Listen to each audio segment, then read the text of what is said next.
Oke, teman-teman. Assalamualaikum warahmatullahi wabarakatuh. Selamat, Waalaikumsalam warahmatullahi wabarakatuh. selamat pagi, teman-teman. Hari ini kita akan membahas tentang materi kemarin itu aku udah sampein ya, lewat admin. Kalau hari ini tuh materinya adalah transfer zat, terutama osmosis sama difusi ya. Terus habis itu lanjut ke transfer zat di tanaman. Habis itu kalau masih ada waktu kita akan ngomongin tentang evolusi dari tumbuhan. Nah, jadi kalau misalnya transfer zat itu tuh sesuatu topik yang cukup nggak asing ya bagi kalian karena harusnya juga di sekolah itu ya belajar difusi, osmosis, ya gitu-gitu aja gitu maksudnya ya. Nah, cuman di sini aku mau menekankan beberapa, terutama untuk em, bentar mana ya, aku bukain dulu materi.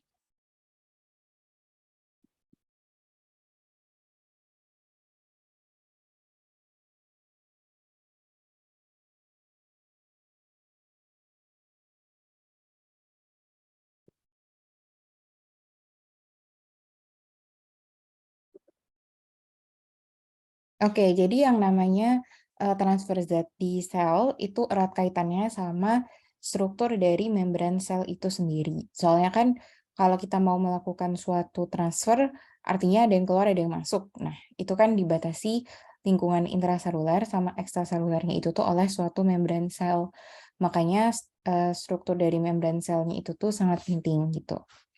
Nah, ini adalah fluid mosaic membrane, yaitu suatu gambaran atau suatu model untuk membran sel itu sendiri. Jadi udah pada tahu kan kalau membran sel itu tuh terdiri atas fosfolipid bilayer, tapi bukan cuman fosfolipid bilayer polosan gitu aja, karena ternyata di antara fosfolipid bilayer itu tuh akan banyak molekul-molekul lain, kayak contohnya protein-protein integral, protein periferal, ada glikolipid, ada glikoprotein, ada kolesterol dan lain sebagainya. Ya, jadi itu komponen-komponen dari membran sel. Nah, dari sifatnya fosfolipid sendiri, kita udah tahu kan ya, strukturnya dia itu sebenarnya amfifatik. Amfifatik itu artinya dia memiliki struktur yang cenderung polar sama struktur yang cenderung nonpolar. Kita biasa sebut kepalanya itu polar atau hidrofilik, terus ekornya itu nonpolar atau hidrofobik. Itu karena ekornya terdiri dari asam lemak, terus kepalanya itu terdiri dari eh, gugus fosfat kayak gitu ya. Nah, tapi sebenarnya nggak cuman gugus fosfat aja sih yang menyusun kepalanya dari suatu fosfolipid bilayer itu. Di antara gugus fosfat sama asam lemaknya itu tuh ada gliserol yang menghubungkan antara keduanya. Nah, terus nanti fosfatnya ini tuh bisa berikatan sama macam-macam. Salah satunya itu kolin. Nah, jadi fosfatnya ini berikatan sama senyawa apa itu kadang-kadang bisa membuat fosfolipid itu punya karakter khusus. Jadi contohnya di sini adalah fosfolipid fosfatidilkolin karena dia berikatannya sama kolin gitu ya. Jadi nanti dia bisa berikatan sama macam-macam di sini. Oke, karena dia itu memiliki perbedaan sifat di kepala sama ekornya, berarti gimana dong sifat dia sebagai pembatas antara lingkungan intraseluler dan ekstraseluler pada suatu sel? Jawabannya adalah ketika dia berperan sebagai pembatas seperti itu, maka yang mendominasi itu adalah sifat nonpolarnya. Ya, itu semua karena posisinya dari fosfolipid itu kan kalau udah bersusun, maka fosfolipidnya itu bagian lemaknya yang saling ketemu gitu dan memang ekor ini tuh jauh lebih panjang daripada kepalanya.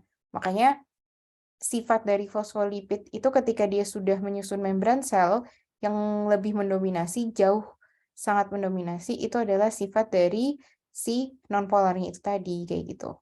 Ya, jadi kalau ditanya fosfolipidnya sendiri secara senyawa itu emang amfifatik, ada sisi yang nonpolar dan ada sisi yang polar, tapi ketika dia udah tersusun jadi fosfolipid bilayer membentuk suatu membran sel, maka akan terjadi apa? Akan terjadi sifat yang nonpolar gitu, paling mendominasi ya. Nah, kalau misalnya ada kolesterol, nah kolesterol ini tuh dia bisa menyelip di antara fosfolipid gitu. Terus nanti dia bisa punya peranan stabilisasi gitu. Jadi kenapa dia bisa menstabilisasi? Karena dengan adanya kolesterol, maka dia itu akan cenderung lebih bisa bertahan kalau misalnya suhu lagi tinggi gitu ya, tidak terlalu tercerai-berai. Tapi kalau suhunya itu lagi menurun juga tidak terlalu membeku. Jadi dengan adanya kolesterol ini, membran sel itu tetap berada dalam range fluiditas yang paling cocok untuk terjadinya transfer zat tanpa masalah gitu ya. Nah, jadi kalau misalnya kita lihat ini salah satu protein membran jenisnya yaitu perifer sama integral. Kalau yang penting untuk transfer zat itu yang integral sih. Karena integral ini kan dia fungsinya sebagai kanal, sebagai pompa. Pokoknya kanal itu nama lainnya channel. Jadi channel atau pump atau pompa itu nanti bisa menjadi istilahnya itu lorong atau pintu gitu, tempat keluar masuknya suatu zat tertentu.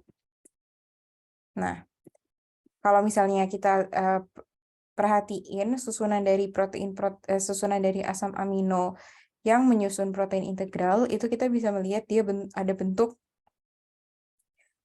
struktur sekunder kayak gini misalnya, ya. Struktur sekunder seperti ini. Oke, nah sekarang kita akan ngomongin tentang permeabilitas dari membran sel itu sendiri, gitu ya. Nah, jadi itu permeabilitas itu kan seberapa mudah membran sel ini tuh dilewatin oleh sesuatu, kayak gitu. Makanya permeabilitas itu tuh ada tingkatannya. Dari yang paling tidak permeable, yaitu dia impermeable gitu kan berarti. Permeable, terus habis itu yang semi permeable, jadi agak permeable tapi nggak permeable banget, sama yang permeable banget gitu. Nah, tapi ini tuh bisa jadi tergantung sama zatnya gitu loh. Jadi kita bisa bilang bahwa oh zat ini impermeable, oh membran ini impermeable nih terhadap zat ini misalnya. Berarti memang zat itu nggak bisa menembus membran tersebut. Tapi kalau semi permeable itu lebih ke keseluruhan membran itu pasti semi permeable sih karena ada zat yang bisa melewatinya dia dan ada yang tidak bisa. Jadi pilih-pilih gitu. Itu artinya kan selektif. Nah, semi permeable itu intinya selektif. Dia mengizinkan beberapa zat untuk keluar masuk dan tidak mengizinkan yang lain.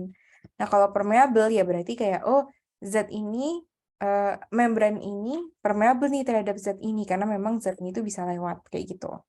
Ya, jadi uh, nggak mungkin ada suatu membran yang impermeable benar-benar ke semua zat itu nggak mungkin dan nggak ada membran juga yang permeable terhadap semua zat. Jadi kayak kebanyakan membran itu pasti dia semi permeable kayak gitu.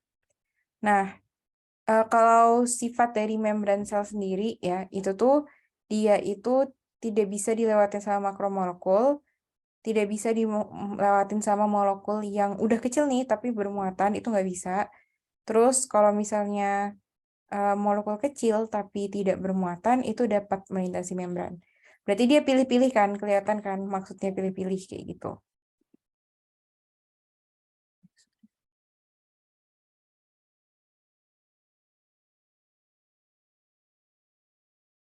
Nah, ini adalah gambarannya ya, makromolekul yang berukuran besar nggak bisa masuk, nggak bisa keluar juga.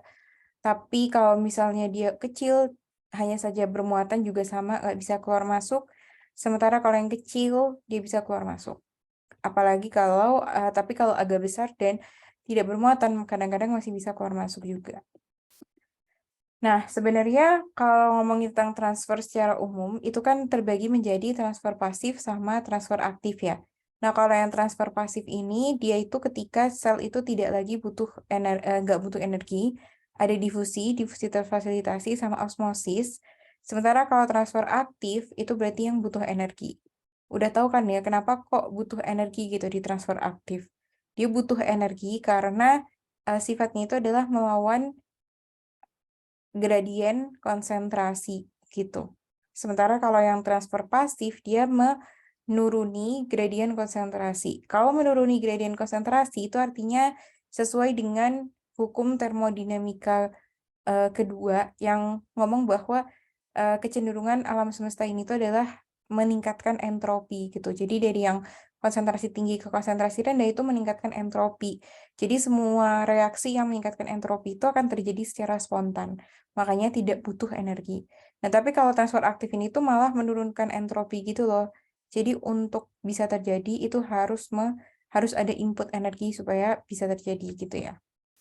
Nah, yang harus dibedain dari tiga jenis transfer pasif ini itu sebenarnya simpel aja.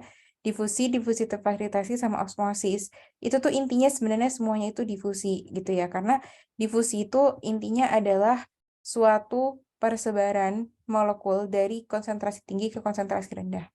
Udah sesingkat itu aja gitu. Makanya seringkali digambarkan proses difusi itu tuh seperti kita netesin suatu pewarna ke air gitu ya. Terus lama-lama pewarnanya itu kan awalnya cuma di satu tempat aja terus pekat gitu.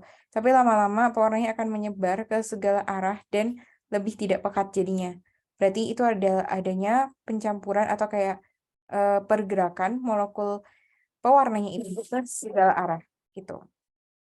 Nah, jadi kalau misalnya kita lihat geraknya itu sebenarnya acak gitu kan, cuman tetap ada arahnya. Jadi kalau gerakan dari setiap molekulnya sendiri itu sebenarnya acak, cuman kalau kita ngelihat gerakan secara keseluruhan, akhirnya itu kelihatan polanya itu adalah meninggalkan yang mereka itu gampang ketemu. Kan kalau misalnya mereka masih mepet kayak gini kan gampang ketemu kan. Nah, mereka tuh ingin menjauhi satu sama lain kayak gitu.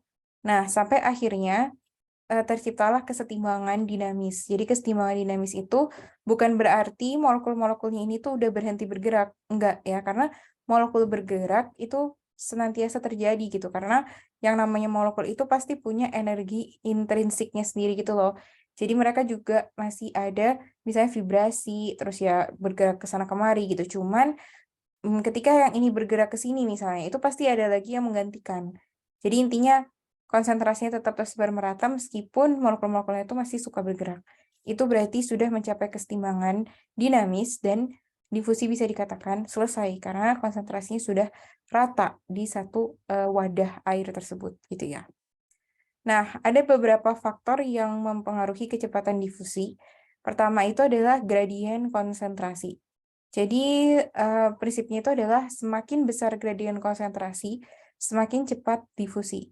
Nah, ini tuh yang aku tekankan adalah gradien. Kalau kalian ingat di pelajaran matematika, gradien itu kan adalah selisih, ya kan? Nah, kalau misalnya dia itu dikatakan selisih, berarti kita sebenarnya tidak mempertimbangkan nilai absolutnya. Jadi misalnya ada ada konsentrasi 10 molar sama 5 molar. Ya, 10 molar sama 5 molar. Jangan deh, 10 molar sama 8 molar. Itu kan konsentrasinya gede gitu loh maksudnya. Ya, kalau misalnya dibandingin sama 1 molar dan 5 molar gitu misalnya. Tapi bukan itu yang menentukan kecepatan difusi. Ya, antara 10 sama 8 itu gradiennya cuma 2 molar. Antara 1 sama 5 itu gradiennya 4 molar. Jadi pasti laju difusinya itu lebih cepat di antara 1 sama 5 gitu. Karena memang lebih tinggi gradiennya. Sementara di antara 10 sama 8, meskipun secara absolut itu nilai konsentrasinya tinggi, tapi karena cuman ada selisih 2, maka itu dia tidak bisa terjadi gitu. Maksudnya tidak bisa melebihi yang 1 dan 5, kayak gitu. Lalu ada faktor suhu juga, karena semakin tinggi suhu, semakin tinggi energi kinetik molekul, sehingga probabilitas difusi itu tuh lebih besar. Jadi ini udah apa ya? Ini udah given ya. Kalau semua reaksi kimia itu meningkat saat suhu tinggi. Salah satunya karena semakin banyak energi yang diserap oleh molekul-molekul, jadi dia lebih gampang bergerak dan lebih gampang bergerak itu kan dia lebih tidak stabil gitu loh. Jadi dia pasti akan mencari kestabilan gitu dengan kayak makin cepat bergerak ke tempat yang konsentrasinya lebih rendah misalnya seperti itu. Luas permukaan difusi ya. Jadi makin luas permukaan difusi, semakin banyak molekul yang berdifusi. Ini bisa dilogika. Kayak kalau misalnya kita punya banyak pintu sama sedikit pintu dan setiap pintu itu muat sekian orang gitu ya. Pasti kan kita lebih cepat orang-orang tuh masuk ke suatu ruangan kalau misalnya lebih banyak pintu yang terbuka daripada cuma satu pintu aja karena berarti artinya harus ngantri di satu pintu itu misalnya seperti itu. Terus tipe molekul atau ion yang berdifusi ya. Jadi kalau misalnya molekulnya itu lebih besar, ya dia lebih berat gitu. Makanya lebih ya kayak kita aja lah, misalnya kita kayak apa namanya, menggelindingkan bola kelereng deh, menggelindingkan kelereng sama menggelindingkan bola basket. Itu kan besarnya itu sangat beda jauh ya. Jadi dengan tenaga yang sama kita gelindingkan dengan jumlah gaya yang sama, pasti tetap lebih cepat yang kelereng kayak gitu. Nah, molekul nonpolar atau hidrofobik lebih mudah berdifusi karena larut dalam ekor nonpolar fosfolipid. Nah, ini nih yang perlu aku tekankan gitu. Jadi, yang ingin aku tekankan itu adalah difusi itu tuh tidak selalu melewati membran sel. Oke, jadi difusi itu adalah istilah lebih umum tentang perpindahan zat gitu. Makanya contoh-contohnya itu bisa seperti, oh kita pakai parfum nih, kita semprotin parfum, tapi nanti teman kita yang beberapa meter berdiri dengan jarak beberapa meter dari kita, lama-kelamaan bisa mencium juga bau parfum tersebut gitu. Itu adalah, padahal kan antara aku ngasih parfum sama teman aku mencium, itu nggak ada membran semi permeabel yang ditembus gitu kan. Karena itu ya udara aja gitu dari parfum, apa gas parfumnya itu lama-kelamaan akan sampai ke hidungnya teman aku itu kayak gitu. Nah, tapi kalau misalnya kita ngomongin tentang membran sel, baru yang ini baru benar gitu. Jadi kalau kita ngomongin difusi yang menembus membran sel, memang nonpolar itu jauh lebih tinggi lajunya. Karena artinya dia itu bisa menembus membran fosfolipid. Sementara yang polar itu dia akan berlawanan gitu ya sama bagian lipid dari fosfolipidnya. Jadi dia biasanya butuh untuk mengalami difusi terfasilitasi. Kayak gitu ya. Jadi kalau misalnya tadi difusi biasa itu tidak bisa mengakomodasi molekul-molekul yang bermuatan atau yang polar. Nah, solusinya itu adalah difusi terfasilitasi ini. Bahkan molekul yang non-polar pun, tapi kalau dia terlalu besar, itu juga makin susah kan nembus yang lipidnya itu. Makanya bisa lewat difusi terfasilitasi ini. Jadi dia itu nanti ada protein transport yang mengangkutnya gitu ya. Ingat, protein transport itu nama halnya protein carrier, dan itu biasanya beda ya, istilahnya sama channel. Jadi kalau protein carrier itu tuh, proteinnya sendiri itu berubah bentuk biasanya. Tapi kalau channel, itu biasanya dia channelnya itu nggak berubah bentuk, paling cuman tertutup aja gitu, apa pintunya tertutup atau terbuka gitu ya. Tapi kalau carrier itu benar-benar berubah bentuk gitu proteinnya. Nah, kemudian yang terakhir itu adalah osmosis. Jadi, osmosis ini tuh definisinya adalah difusi air melewati membran sel yang disebabkan gradien konsentrasi disebut osmosis. Nah, kalau kalian perhatiin di sini, membran sel yang melewati membran sel, tapi namanya sendiri difusi. Ya, karena kan perpindahan airnya ini memang masih dari tempat yang airnya banyak ke tempat yang airnya sedikit gitu. Jadi masih memenuhi syarat difusi. Cuman karena ini tuh air gitu ya, makanya bukan konsentrasi namanya, lebih ke potensial. Ya potensial, dan kenapa kok bisa ada perbedaan potensial air? Ya berarti karena dua lingkungan ini itu terpisahkan oleh suatu membran sel kayak gitu. Ya, jadi kalau misalnya kita perhatiin yang namanya membran sel itu tuh dia differentially permeable atau selectively permeable atau semi permeable. Ya, istilahnya banyak kayak gitu. Intinya apa? Intinya kayak gini. Kalau misalnya di dua kompartemen yang terpisahkan oleh suatu membran semi permeable tadi itu tuh ada suatu air, tapi airnya itu juga dicampurkan dengan suatu zat terlarut atau solute gitu. Maka di sini ada dua konsentrasi ada dua apa ya konsentrasi gitu loh. Jadi kayak konsentrasi solutnya di mana lebih tinggi di atas daripada di bawah gitu kan. Sama konsentrasi atau banyak airnya, banyak airnya itu lebih banyak di bawah daripada di atas gitu ya. Nah, sekarang kalau misalnya zat terlarutnya ini itu tuh permeable gitu. Dia bisa melewati membran selnya. Berarti apa yang akan terjadi? Yang akan terjadi adalah solutnya itu pasti akan meninggalkan kompartemen atas untuk mencapai keseimbangan. Jadi dia akan ke dalam sini kayak gitu, ke bawah sini gitu. Itu kalau membrannya itu bisa ditembus oleh solut. Tapi kenyataannya tidak bisa gitu. Jadi membran selnya ini tidak akan membiarkan solut untuk keluar masuk. Nah, berarti sekarang satu-satunya cara untuk menyeimbangkan konsentrasi solut itu adalah menambah air ke area yang solutnya banyak. Kayak gitu. Bisa dipahami ya. Jadi karena solutnya sendiri nggak bisa bergerak ke tempat di mana dia konsentrasinya lebih kecil di sana, maka yang bergerak itu justru airnya kayak gitu. Nah, airnya bergerak itu tuh menuju ke tempat yang konsentrasi zat larutnya tinggi alias yang tekanan osmotiknya tinggi. Gitu ya. Jadi ketika konsentrasi zat larut tinggi itu berarti tekanan osmotiknya tinggi gitu dan air itu akan menuju ke sana. Gitu. Atau di sisi lain kita juga bisa bilang karena zat larutnya itu banyak, tekanan osmotiknya tinggi, berarti potensial airnya itu rendah di sini. Gitu ya.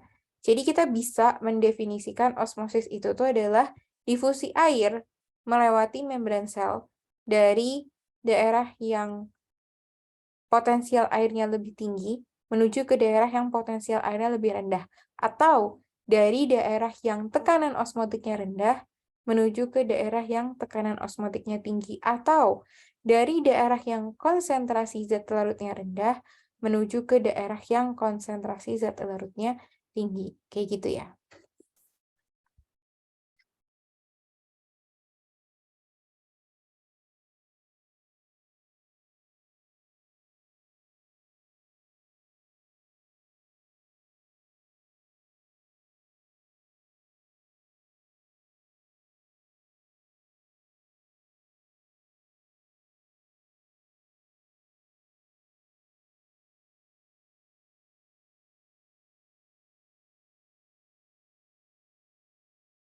Oke, jadi ini adalah yang udah paling kalian juga udah pada tahu ya tentang ini. Jadi tentang larutan. Nah, larutan itu kan ada istilahnya ya. Hipotonis dan kawan-kawan itu tidak akan aku jelaskan sekarang. Tapi mungkin yang tumbuhan aja gitu ya. Aku akan menjelaskan yang tumbuhan aja. Karena habis ini kita akan membahasnya juga tumbuhan. Apabila sel tumbuhan berada dalam lingkungan hipotonis disebut turgid. Prosesnya disebut tekanan turgor. Nah, jadi ketika kita itu belajar tentang organel atau sel tumbuhan gitu ya, kita tahu bahwa dia itu tuh memiliki dinding sel. Nah, dinding sel ini itu tuh cukup apa ya, cukup kuat gitu loh. Dia cukup kuat. Jadi tidak akan pernah ceritanya kita menemukan sel tanaman itu tuh pecah gitu ya. Atau bursting gitu, lisis gitu nggak pernah. Karena kekuatan dari dinding sel itu. Tapi sebenarnya volume sitoplasma di dalam dinding selnya itu tuh bisa berubah-berubah dong gitu karena kalau misalnya dia lagi menyerap banyak air ya volumenya jadi meningkat gitu. Terutama airnya itu bisa masuk dan disimpan ke vakuola sentral. Jadi vakuola sentral di sel tanaman itu sangat-sangat dominan ya bahkan bisa vakuola sentralnya itu gendut banget sampai organel-organel yang lain itu tuh tersisihkan gitu ke dalam. Nah, ketika lingkungan di sekitarnya itu tuh memang eh, lebih tinggi potensial airnya daripada selnya, maka air kan akan masuk tuh. Nah, proses dia masuk itu dia akan menghasilkan tekanan turgor. Jadi kalau misalnya dia apa airnya masuk, berarti kan lama-kelamaan dia menggembung, tapi menggembung itu ada tekanan ke dinding selnya gitu loh. Jadi tekanan ke dinding sel akibat air yang masuk itu namanya tekanan turgor. Dan keadaan selnya ketika sudah memiliki tekanan turgor yang tinggi seperti itu namanya turgid. Tanaman itu tuh suka ya sama turgid ini gitu karena kalau misalnya dia itu em,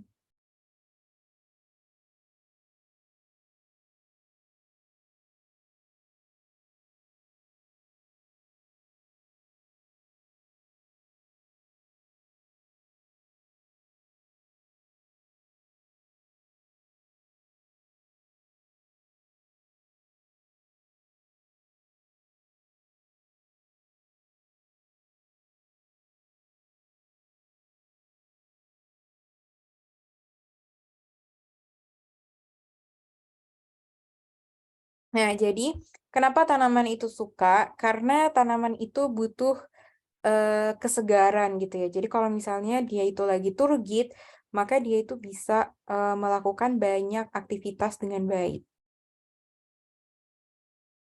Iya, bisa dibilang sih kondisi normalnya tumbuhan itu tuh turgid ya.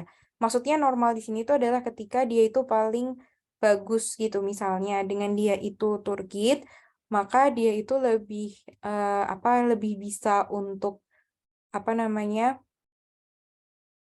Bentar ya.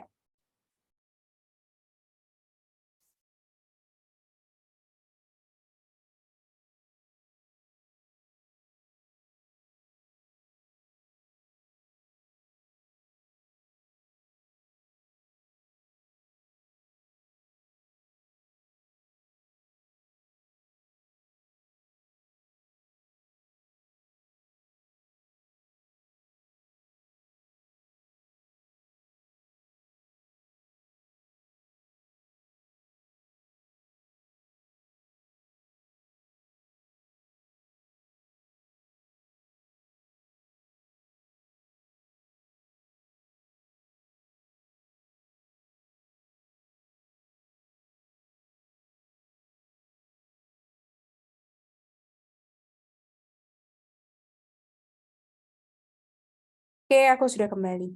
Nah, jadi kalau misalnya tanaman itu tuh lagi turgid, maka nanti ada hal-hal kayak misalnya fotosintesis, terus habis itu transfer zat dari akar ke daun, itu tuh bisa terjadi secara lebih gampang. Nanti akan kita perhatiin ya, kenapa kalau misalnya dia itu lagi turgid, itu bisa terjadi dengan lebih baik.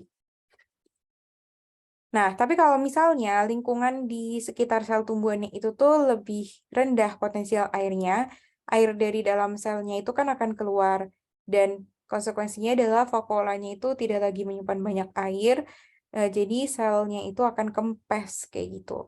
Nah, tapi lagi-lagi karena ada dinding selnya, maka tumbuhan itu nggak pernah benar-benar sampai kempes banget. Hanya saja volumenya itu berkurang. Kenapa? Karena masih ada bagian-bagian dari membran sel itu tuh yang nyangkut di dinding sel. Jadi paling cuman dinding selnya itu ke bawah aja gitu untuk cukup mengkerut gitu. Cuman nggak sampai separah sel hewan yang benar-benar bisa sampai kempes kempes banget gitu ya. Kayak gitu. Nah, jadi itu keadaan di tanaman. Terus kalau misalnya transfer aktif itu tahu kan ya prosesnya. Jadi transfer aktif itu dia membutuhkan ATP untuk mengubah bentuk dari suatu protein carrier. Jadi kalau misalnya nggak ada ATP, nggak bisa mengubah bentuk, ya nggak bisa mentransfer suatu zat melewati membran sel kayak gitu.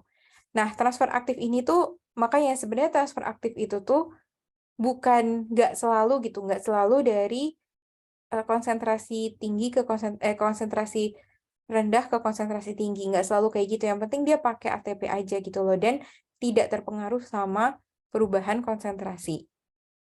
Kayak gitu ya. Jadi kalaupun pada suatu titik itu konsentrasinya itu jadi berubah, misalnya kayak jadi dari awalnya dia mengirimkan zat ini dari rendah ke tinggi, tapi habis itu zat ini juga ketambahan lebih banyak gitu di sisi yang tadinya rendah. Nah, tetap aja dia tidak akan terpengaruh oleh pertambahan zat itu gitu loh. Tetap dia akan sesuai jalurnya, oh dia harus mentransfer dari sisi ini ke sisi ini gitu. Jadi itu. Jadi kalau misalnya transfer aktif itu dia selalu sesuai gitu sama jalurnya tanpa terpengaruh sama perubahan konsentrasi. Asalkan ada ATP, dia bisa untuk trigger perpindahan itu kayak gitu. Nah, yang paling terkenal itu memang pompa NAK ya. Karena pompa NAK ini tuh tempatnya ada di mana-mana dan perannya banyak, termasuk yang paling penting kalau di hewan itu sebagai di sel-sel saraf gitu. Karena kalau misalnya ada pertukaran NAK akibat adanya suatu inisiasi saraf kayak gitu kan, impuls. Nah, itu nanti harus dikembalikan ke yang awal dan itu pakai kerjaan dari NAK ATPase kayak gini. Oke, itu aja sih yang penting. Selanjutnya tentang transfer zat di tanaman ya.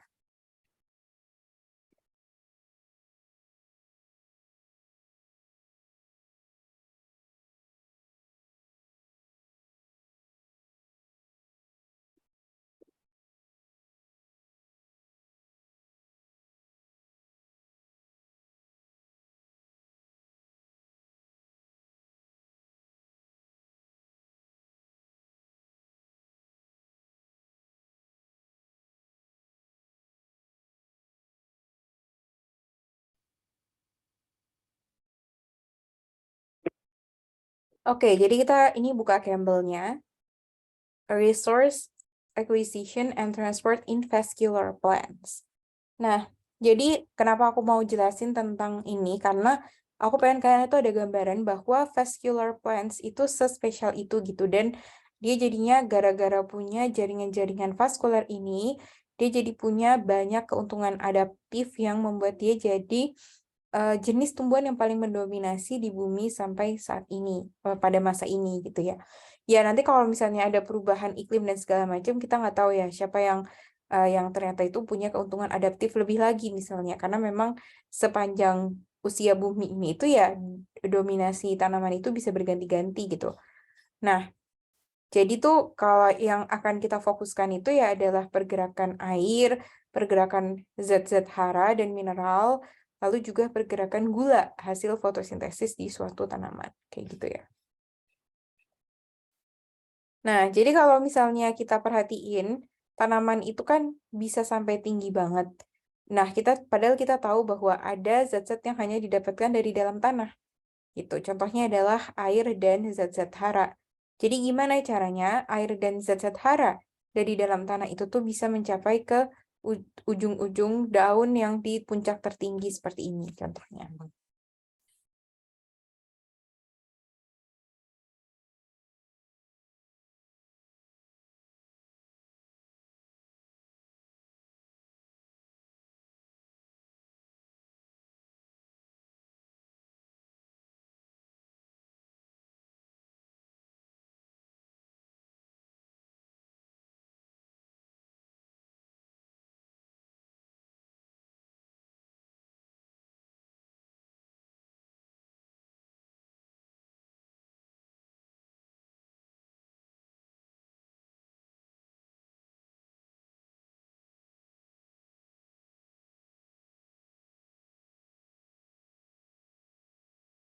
Nah, jadi kalau misalnya kita perhatiin, kalau gula itu tuh kan kebanyakan diproduksi di daun.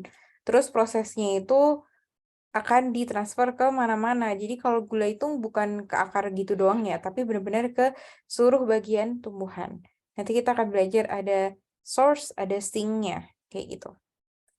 Nah, selain itu juga kalau ngomongin tentang gas ya, gas itu kan dia ada yang dikeluarkan yaitu oksigen gitu dan ada yang masuk juga yaitu karbon dioksida. Tapi di sisi lain juga oksigen bisa dimasukin lagi dan karbon dioksida bisa dikeluarin lagi sih kalau sedang malam hari biasanya. Ya. Dan juga kalau di akar kayak gitu. Oke, jadi kalau misalnya kita perhatiin perpindahan zat antara sel-sel di tanaman, itu ada dua cara, yaitu apoplas dan simplas. Kalau apoplas, itu dia cenderung tidak melibatkan bagian yang hidup gitu dari si sel tanaman. Jadi dia biasanya melewati ruang antar sel, melewati dinding sel gitu, tapi tidak pernah benar-benar masuk ke membran selnya dari si tanaman itu. Beda sama rute simplas. Kalau rute simplas itu tuh justru dia akan melewati sitoplasma terus gitu. Jadi ketika dia pindah dari satu tempat ke tempat yang lain, dia biasanya melewati plasmodesmata. Maksudnya dia melewati dari satu sel ke sel tanaman yang lain, kan ada ya penghubung antara dua sel tanaman namanya plasmodesmata. Itu bisa membypass dinding sel juga gitu. Dan itu yang si selnya itu, si zatnya itu akan melewati itu terus. Nah, kenapa kok enggak semuanya simplas, nggak semuanya apoplas? Ya karena karakteristik dari zat yang lewat itu beda-beda gitu ya. Ketika dia itu lewat secara simplas, maka zatnya itu beneran zat yang harus permeable dulu dong terhadap membran sel, ya nggak? Karena meskipun di sini dia nggak lewat membran sel lagi, karena udah masuk dari satu sel ke sel lain melewati plasmodesmata, tapi kan awalnya dia pasti tetap harus nembus membran sel dulu gitu. Jadi zat-zat yang permeable terhadap membran sel aja yang bisa menggunakan rute simplastik. Tapi kalau rute apoplas, ya zat-zat yang tidak permeable pun bisa kayak gitu ya.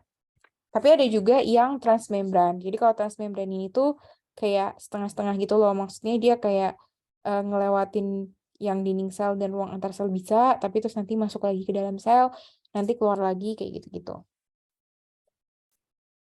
Nah, jadi tuh kalau misalnya kita kan tadi sempat ngomongin tentang tekanan osmotik ya. Ternyata tekanan osmotik itu juga berperan penting dalam perpindahan air terutama ya. Kenapa? Karena tekanan osmotik itu tuh ngaruhnya itu ke potensial air. Jadi kalau ini adalah rumusnya, ini adalah potensial air, terus ini adalah tekanan potensial solute atau tekanan osmotik ya. Terus ini adalah tekanan hidrostatik namanya atau pressure potential. Oke, jadi biasanya solute potential ini tuh kita deskripsikan pakai osmolaritas kayak gitu. Jadi dia berapa osmolaritasnya itu tinggi atau rendah kayak gitu ya. Nah, sebenarnya biasanya itu tuh agak ngebingung sih ngomongnya, tapi gini. Jadi tekanan osmotik dari suatu air yang murni itu adalah nol. Nah, ketika kita masukin zat terlarut ke dalam air itu, maka air-airnya itu jadi nggak sebebas yang kemarin. Makanya dia jadi mengurangi potensial dari air itu sendiri, gitu loh. Makanya tekanan osmotik itu nilainya negatif. Paham ya? Kenapa? Karena negatif ini tuh relatif terhadap potensial dari air itu sendiri. Selama zat larutnya itu memang zat larut yang bisa mengikat air gitu ya. Zat larut yang bisa mengikat air, berarti nanti airnya itu nggak banyak lagi yang bebas, nggak sebanyak yang tadi gitu. Yang bisa bebas, jadi potensial airnya berkurang. Makanya tekanan osmotik itu nilainya selalu negatif. Tapi hati-hati ya. Jadi misalnya ada yang ngomong kayak gini. Tekanan osmotik di luar itu tuh tinggi, makanya air itu keluar. Nah, maksudnya adalah nilai negatifnya itu tuh tinggi gitu. Ya, nilai negatif di luar itu tuh tinggi daripada nilai negatif di dalam. Berarti lebih negatif gitu. Paham kan maksudnya? Soalnya kan biasanya kita ngomongin tinggi itu artinya lebih besar gitu loh angkanya. Tapi kalau lebih negatif kan sebenarnya angkanya lebih kecil. Tapi dalam konteks ngomongin tekanan osmotik, lebih negatif itu lebih tinggi gitu. Paham ya maksudnya? Itu masalah bahasa aja sih. Takutnya kalian jadi bingung sendiri. Nah, terus kalau buat yang pressure potential atau tekanan hidrostatik itu dari mana gitu ya. Jadi itu tuh kita bisa pahamin namanya tekanan hidrostatik itu ya seberapa banyak tekanan yang dirasakan sama dinding selnya atau seberapa besar tekanan turgornya, kayak gitu ya. Jadi asalnya tekanan hidrostatik dari suatu sel yang kita nilai itu dari situ gitu. Nah, jadi kalau misalnya dia lagi positif nilainya, ya berarti dia relatif turgid gitu ya. Gitu. Jadi kalau misalnya ketika dia itu tuh nggak punya, nah selama dia punya protoplasma itu yang protoplasma itu berarti semua bagian sel yang hidup gitu ya di dalamnya, itu pasti ada kan yang mendorong dinding selnya. Jadi pasti dinding sel ini merasakan suatu tekanan kayak gitu. Jadi pasti selalu positif gitu ya. Tapi kalau misalnya ada sel-sel yang tidak memiliki protoplasma karena memang isi dari sel tersebut itu tuh sudah mati, contohnya itu kayak elemen pembuluh sama trakeit, pokoknya yang menyusun jaringan vaskular itu kan udah pada mati ya, protoplasmanya udah nggak ada, nah itu dia bisa sangat negatif gitu karena memang dinding selnya sendiri itu nggak ada lagi yang menekan dia, malah menarik dia gitu. Kebayang nggak? Jadi kalau misalnya tekanan tekanan itu kan kita misalnya mmm, punya apa ya, kita punya suntikan ya, kita punya suntikan, punya spuit, tahu kan yang buat nyuntik itu. Waktu kita dorong, itu kan berarti kita memberikan dorongan kepada airnya, itu dia airnya tuh tekanannya lagi positif. Tapi waktu kita tarik, itu berarti kita lagi membuat tekanan menjadi negatif gitu ya. Jadi kalau yang dirasakan sama sel-sel mati itu biasanya tekanan yang negatif karena udah nggak ada sesuatu yang mendorong, malah sesuatu yang lewat di antara sel-selnya tuh ketarik sama gaya lain, makanya mereka jadi punya tension gitu ya. Jadi kalau misalnya negative pressure itu kadang-kadang dinamakan juga tension. Oke, nah jadi gimana caranya supaya, gimana caranya terjadi perubahan tekanan potensial air gitu ya? Ya berarti ada perubahan antara perubahan di tekanan osmotiknya atau perubahan di tekanan hidrostatiknya gitu ya. Nah jadi ini yang, sering dijadiin gambaran sih, kalau misalnya kita itu punya sel yang dimasukin ke larutan dengan zat pelarut yang tinggi gitu ya, lama-kelamaan air di dalam sini kan akan keluar kayak gitu. Ya, airnya akan keluar, sehingga nanti dia itu makin kempes gitu ya. Nah, jadi kalau kempes ini keadaannya itu adalah tekanan hidrostatiknya itu 0, tekanan, osmotiknya bakalan sama dengan tekanan osmotik di luar, kayak gitu. Padahal awalnya kita tahu dia itu, eee minus 0,7 karena dia kan di dalam selnya juga biasanya udah ada zat-zat terlarut ya, kan bukan kosongan air murni doang gitu kan kalau sel. Jadi pasti ya di dalamnya harusnya ada zat terlarutnya juga. Cuman ternyata zat terlarut di luar ini masih lebih tinggi. Makanya karena airnya itu keluar sampai sampai sampai titik apa air itu terus-terusan keluar sampai zat terlarut di dalam tekanan osmotik di dalam sel ini sama kayak tekanan osmotik di luar, gitu. Oke. Nah, tapi kalau misalnya kebalikannya, misalnya kita masukinnya dia itu ke air murni. Dari yang awalnya itu udah, karena dia kan udah punya zat pelarut nih di sini. Nah, ingat zat pelarutnya sendiri itu nggak keluar. Jadi tekanan osmotiknya selnya sendiri itu sebenarnya nggak berubah. Gitu. Cuman karena ada air yang masuk ke dalam, itu akan meningkatkan tekanan hidrostatik gitu, sampai akhirnya dia memiliki potensial air sama kayak yang di luar. Oh, sorry sorry. Jadi yang ini kita tadi bukan, sampai tekanan osmotiknya sama ya, tapi sampai potensial airnya sama. Nah, kebetulan aja karena tekanan hidrostatiknya itu udah 0, nggak bisa minus lagi gitu ya, makanya yang akan berubah supaya tekanan potensial airnya sama dengan yang di luar, itu adalah si tekanan osmotiknya yang akan meningkat. Ingat, meningkat di tekanan osmotik artinya lebih negatif gitu ya. Nah, kalau yang ini karena tekanan osmotiknya tuh nggak bisa berubah ya karena emang udah segitu-segitu aja zat pelarut yang ada di dalam sel, maka caranya dia mencapai potensial air 0 seperti di luarnya supaya seimbang, itu adalah dengan meningkatkan tekanan hidrostatik, yaitu dari air yang masuk jadinya tekanan turgornya makin tinggi, gitu ya. Nah, jadi tuh kalau misalnya kita perhatiin, itu tuh terjadi di transfer air, mulai dari dalam tanah sampai nanti di daun gitu ya.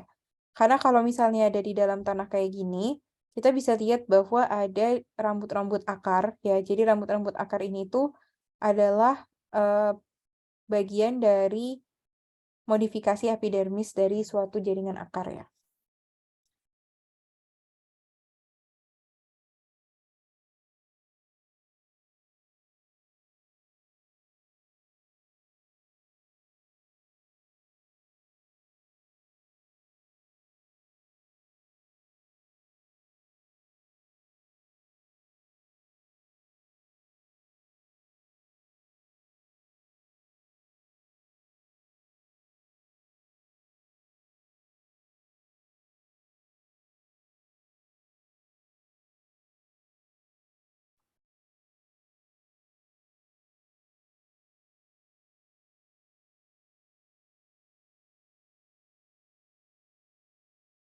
Nah, ketika dia itu masuk air gitu ya, itu berarti memang biasanya ada, perbedaan tekanan osmotik juga gitu. Biasanya sengaja dibikin sel-sel epidermis dari akar itu tuh lebih banyak zat terlarutnya.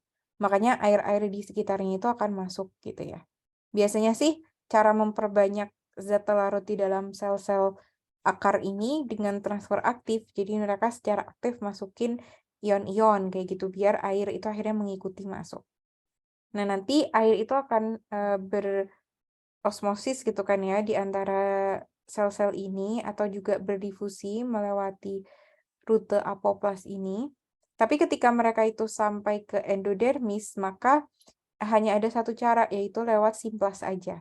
Kenapa? Karena endodermis itu adalah suatu sel yang dilapisi oleh pita Kaspari.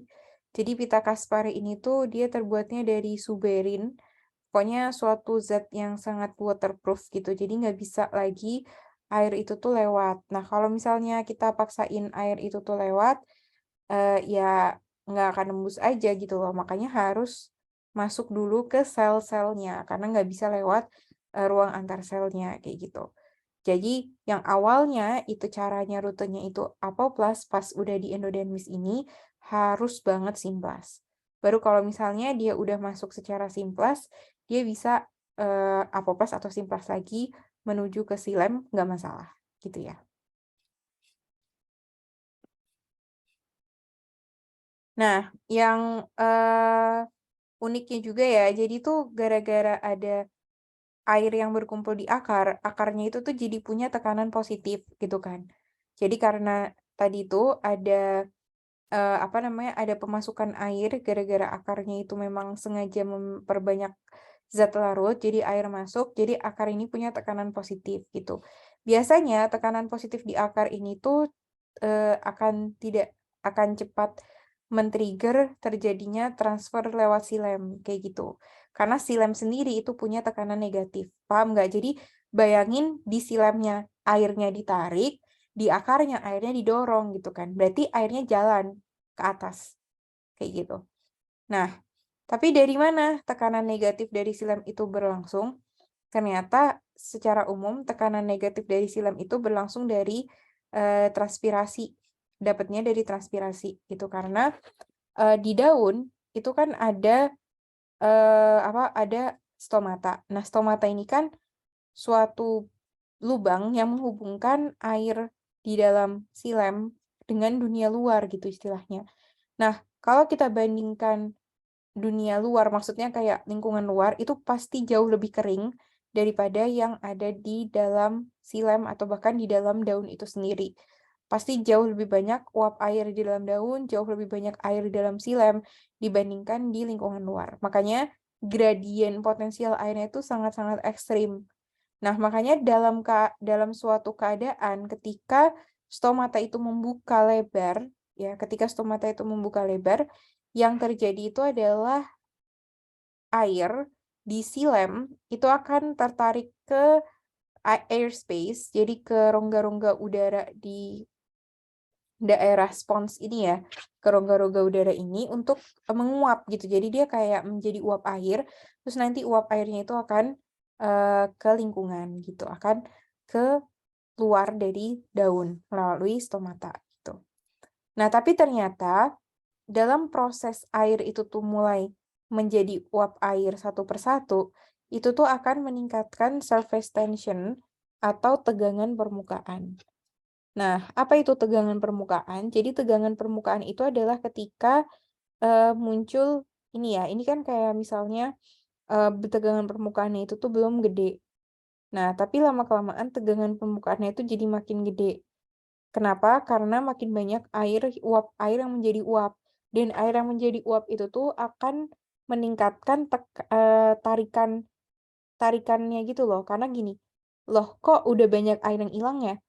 Jadi ikatan hidrogen ke bawah-bawahnya itu makin kuat gitu. Karena awalnya kan kalau misalnya masih banyak kayak gini kan ikatan hidrogen antar antar airnya itu rata. Tapi bayangin ketika airnya itu makin tipis, terus jadi kan yang dia ikatan hidrogennya itu jadinya terpusat ke bawah semua gitu loh, nggak bisa ke samping-samping atau ke atas lagi.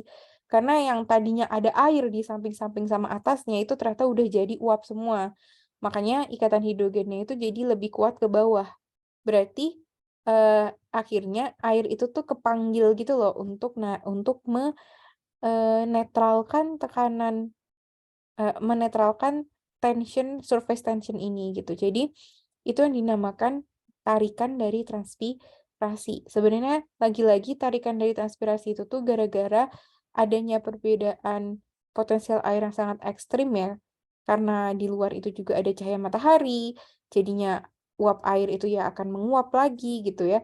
Makanya di sini kayak kering banget, akhirnya uap air itu tuh akan berpindah keluar dan dalam prosesnya itu meningkatkan tegangan permukaan dan tegangan permukaannya itu akan menguatkan ikatan hidrogen ke air-air di bawah-bawahnya gitu. Jadi di sini tegangan permukaannya naik, ya akhirnya silamnya juga akan menyuplai air terus. Jadi mereka bisa kayak bergandengan tangan gitu loh. Ya, jadi di bagian daun itu kehilangan air dalam bentuk uap air terus-menerus, sehingga tegangan permukaannya kuat banget, makanya air yang disilam itu tuh terus-terusan mensuplai uap air yang hilang tadi gitu.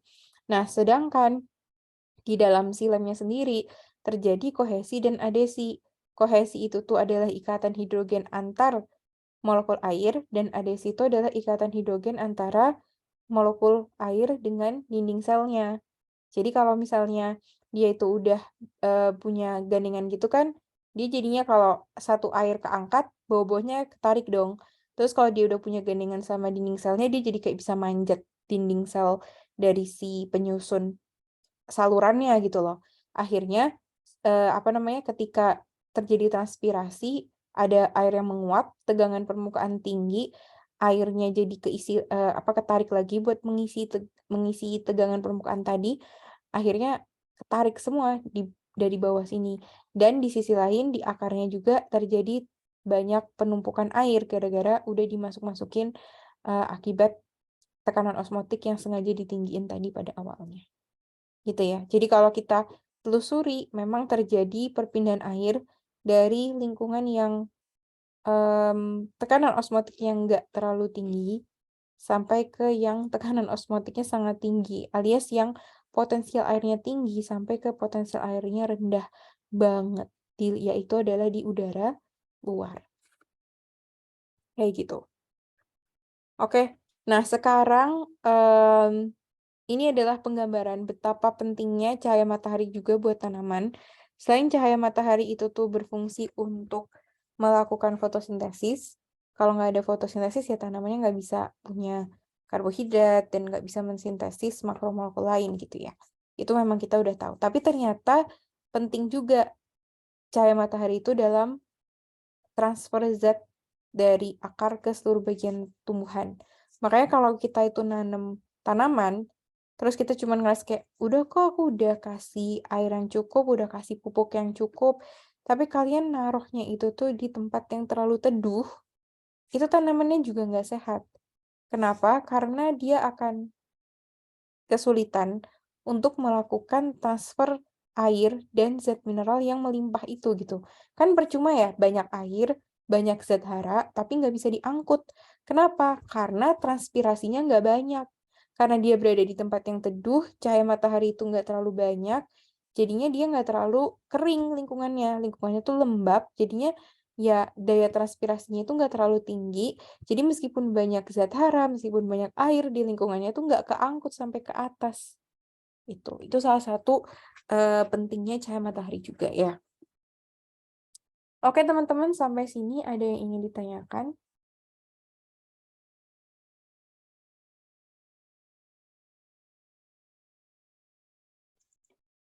Kak, izin bertanya. Boleh? Ya, sebelumnya tadi kan ada kohesi sama adesi. Boleh dijelasin yang adesi nggak, Kak? Makasih. Oke. Nah, jadi dasar dari kohesi sama adesi itu kan sebenarnya adalah ikatan hidrogen.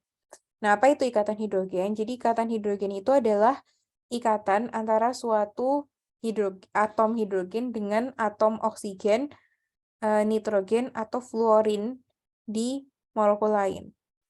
Nah, jadi kalau misalnya kohesi itu bisa terjadi antara atom H dari satu air ke atom O dari air lain. Nah, berarti kalau adesi itu juga sama, cuman ada misalnya atom oksigen dari air berikatan sama atom hidrogen dari dinding sel atau nitrogen dari dinding sel. Tapi biasanya kalau dinding sel sih harusnya hidrogen ya, kayak gitu. Jadi adesi itu lebih umum sih, nggak cuma dinding sel. Pokoknya air bisa melekat kemanapun, itu juga dinamakan adanya adesi. Asalkan memang molekul yang air nempel ke suatu molekul dan molekul itu tuh pasti punya punya hidrogen yang bisa menempel ke oksigen. Contohnya kalau misalnya di dinding sel itu kan terbuatnya kebanyakan dari selulosa ya. Nah, berarti adesinya itu berupa ikatan hidrogen antara molekul air dengan molekul selulosa di dinding selnya. Kayak gitu. Baik, makasih Kak. Sama-sama. Ada lagi yang mau ditanyakan?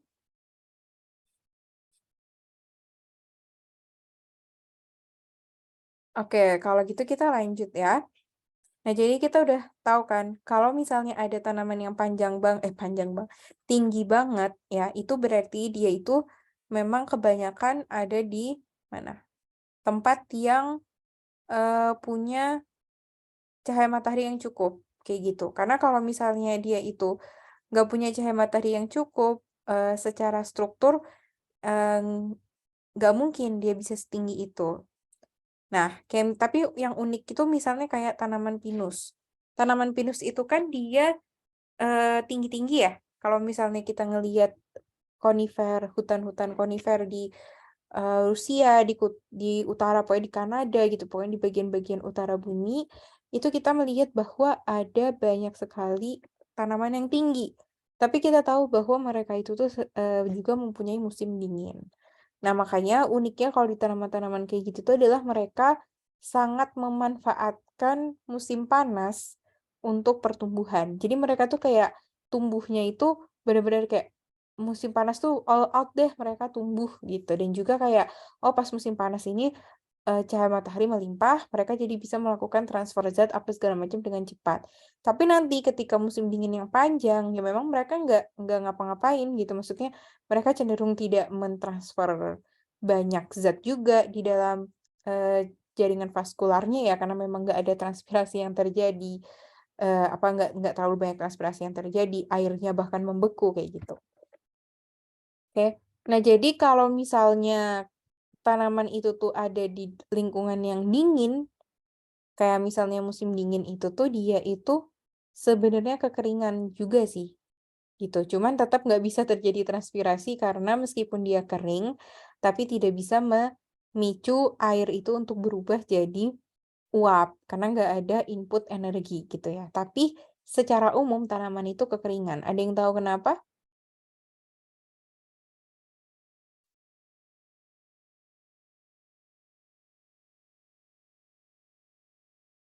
Padahal kan banyak es, banyak salju, tapi tanaman itu kekeringan loh.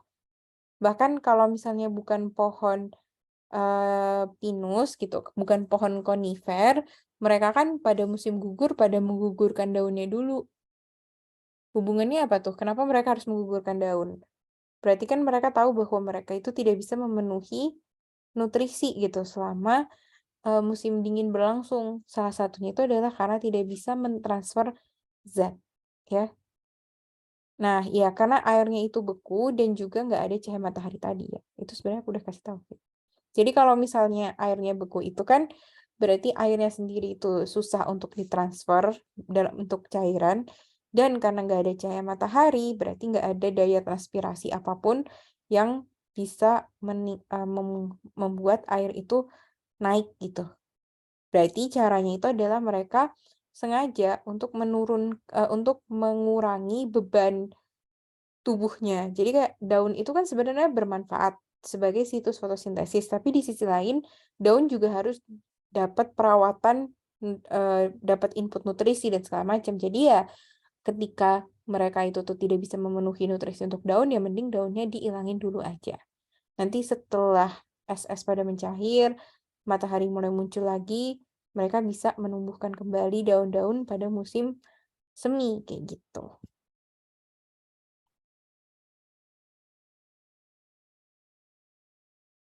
Oke. Nah, jadi ternyata transpirasi itu tuh sangat dipengaruhi sama stomata ya. Kenapa? Karena stomata ini itu ternyata nggak bisa sembarangan kebuka dan ketutup. Nah, kalau misalnya kita lihat stomata itu sebenarnya bentuknya macam-macam, guys. Ini biasanya stomata yang bentuknya ginjal Ini yang kayak emang mirip ginjal gitu kan. Ini yang paling sering apa namanya? Yang paling sering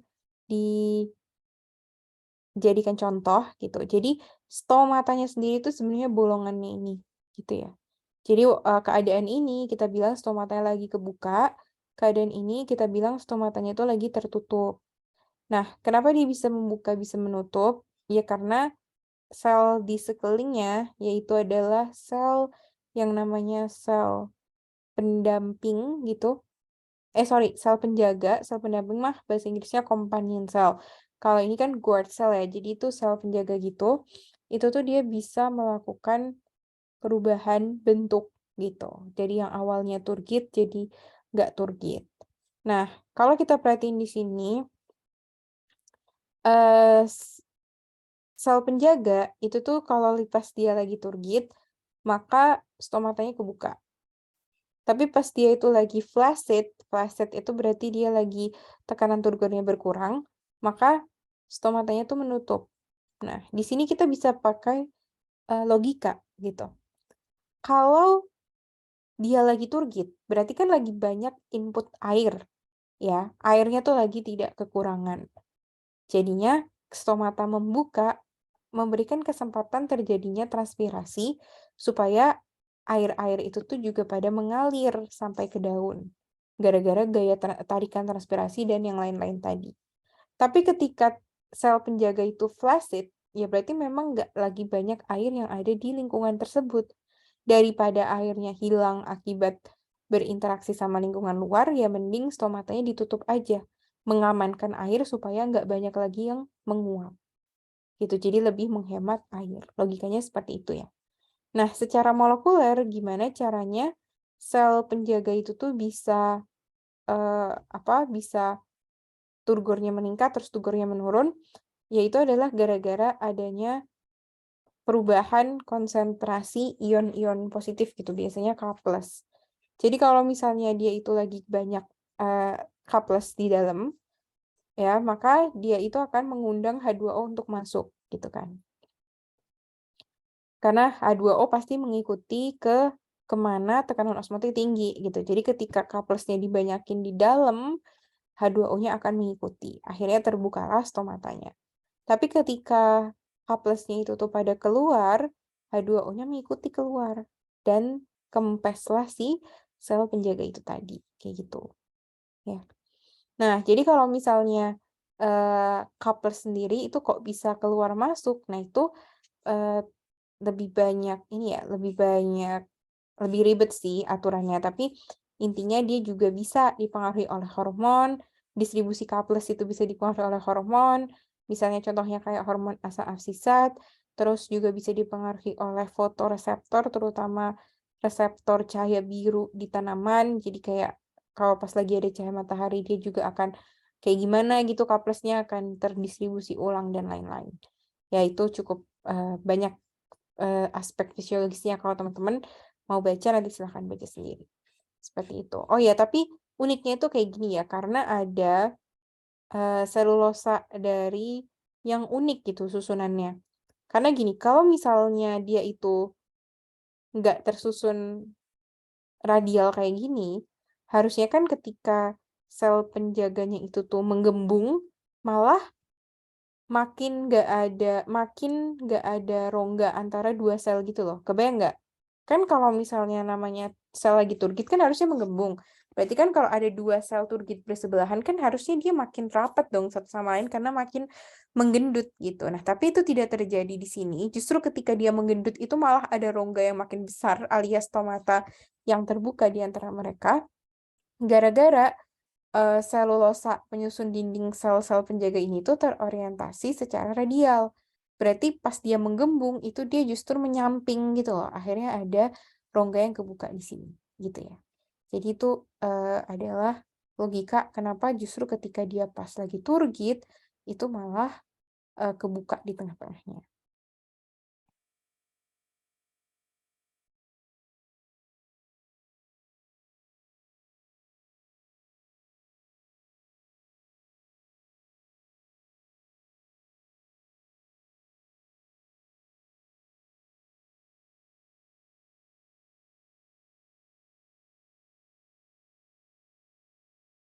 Oke, nah jadi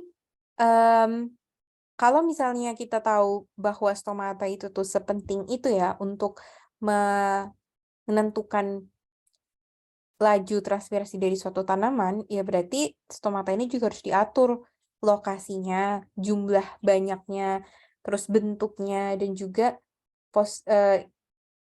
kebukanya kapan, menutupnya kapan gitu ya. Makanya kita bisa lihat bahwa kebanyakan stomata itu ada di bagian bawah daun atau di daun bagian bawah, helai daun bagian bawah, supaya dia itu sebenarnya nggak terlalu terekspos sama cahaya matahari.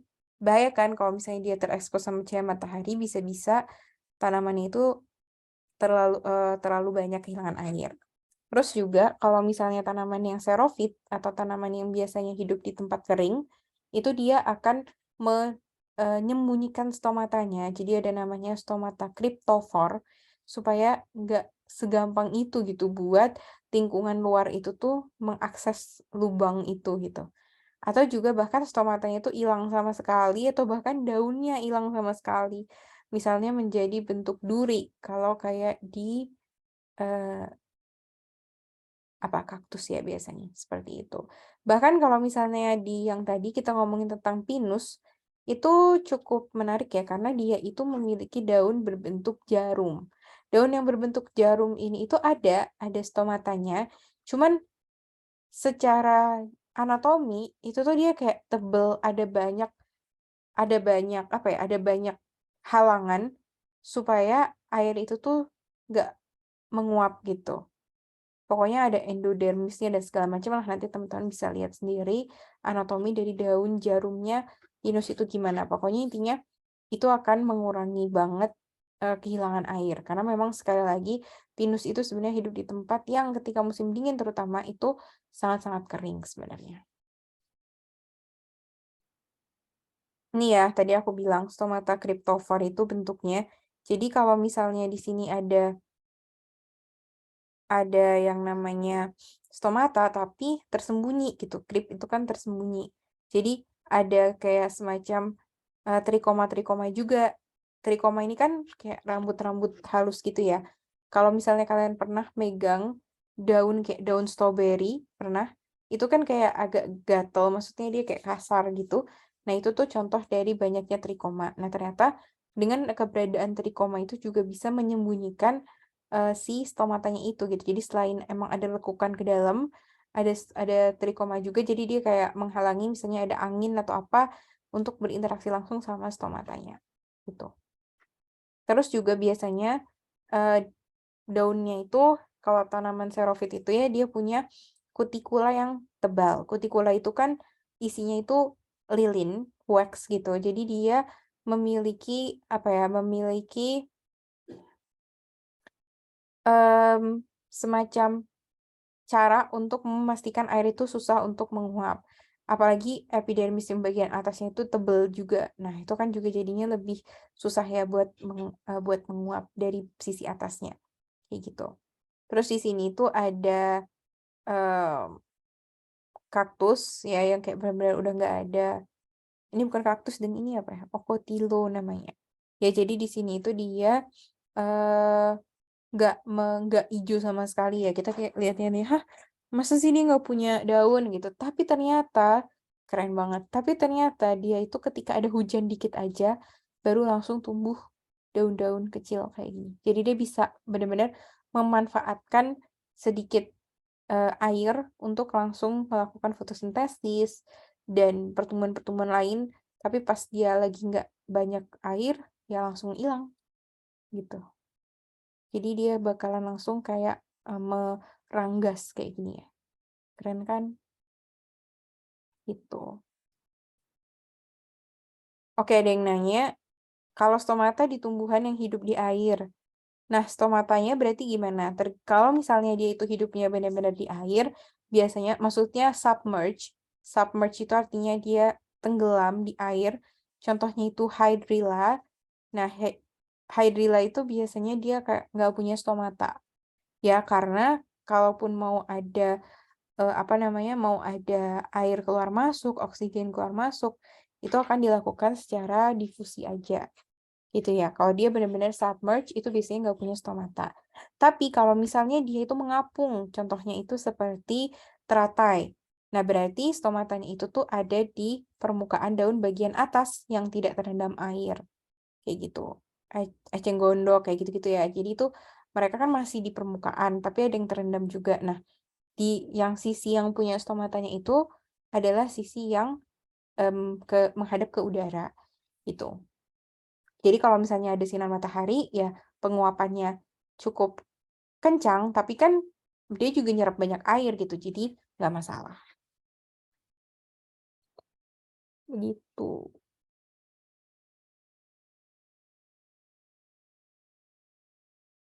Ada lagi yang bertanya, kutikula pada tumbuhan yang ada di gurun. Untuk tadi ya fungsinya. Kalau misalnya kutikula seperti di daun pisang. Lapisan lilinnya itu untuk apa? Sama, lapisan lilinnya itu tuh untuk menjaga supaya nggak terlalu banyak menguapan. Nah, tapi kan gini ya, kalau misalnya di pisang itu, kalau kalian perhatiin, eh, luas permukaannya daunnya itu gede banget gitu loh. Ya, jadi kan dengan luas permukaan daun kayak gitu kan banyak gitu lokasi bisa terjadinya penguapan. Makanya mereka juga punya banyak cukup kutikulanya cukup kerasa gitu kan. Nah, coba kalian perhatiin deh daun pisang itu kutikulanya rata nggak di atas sama di bawah?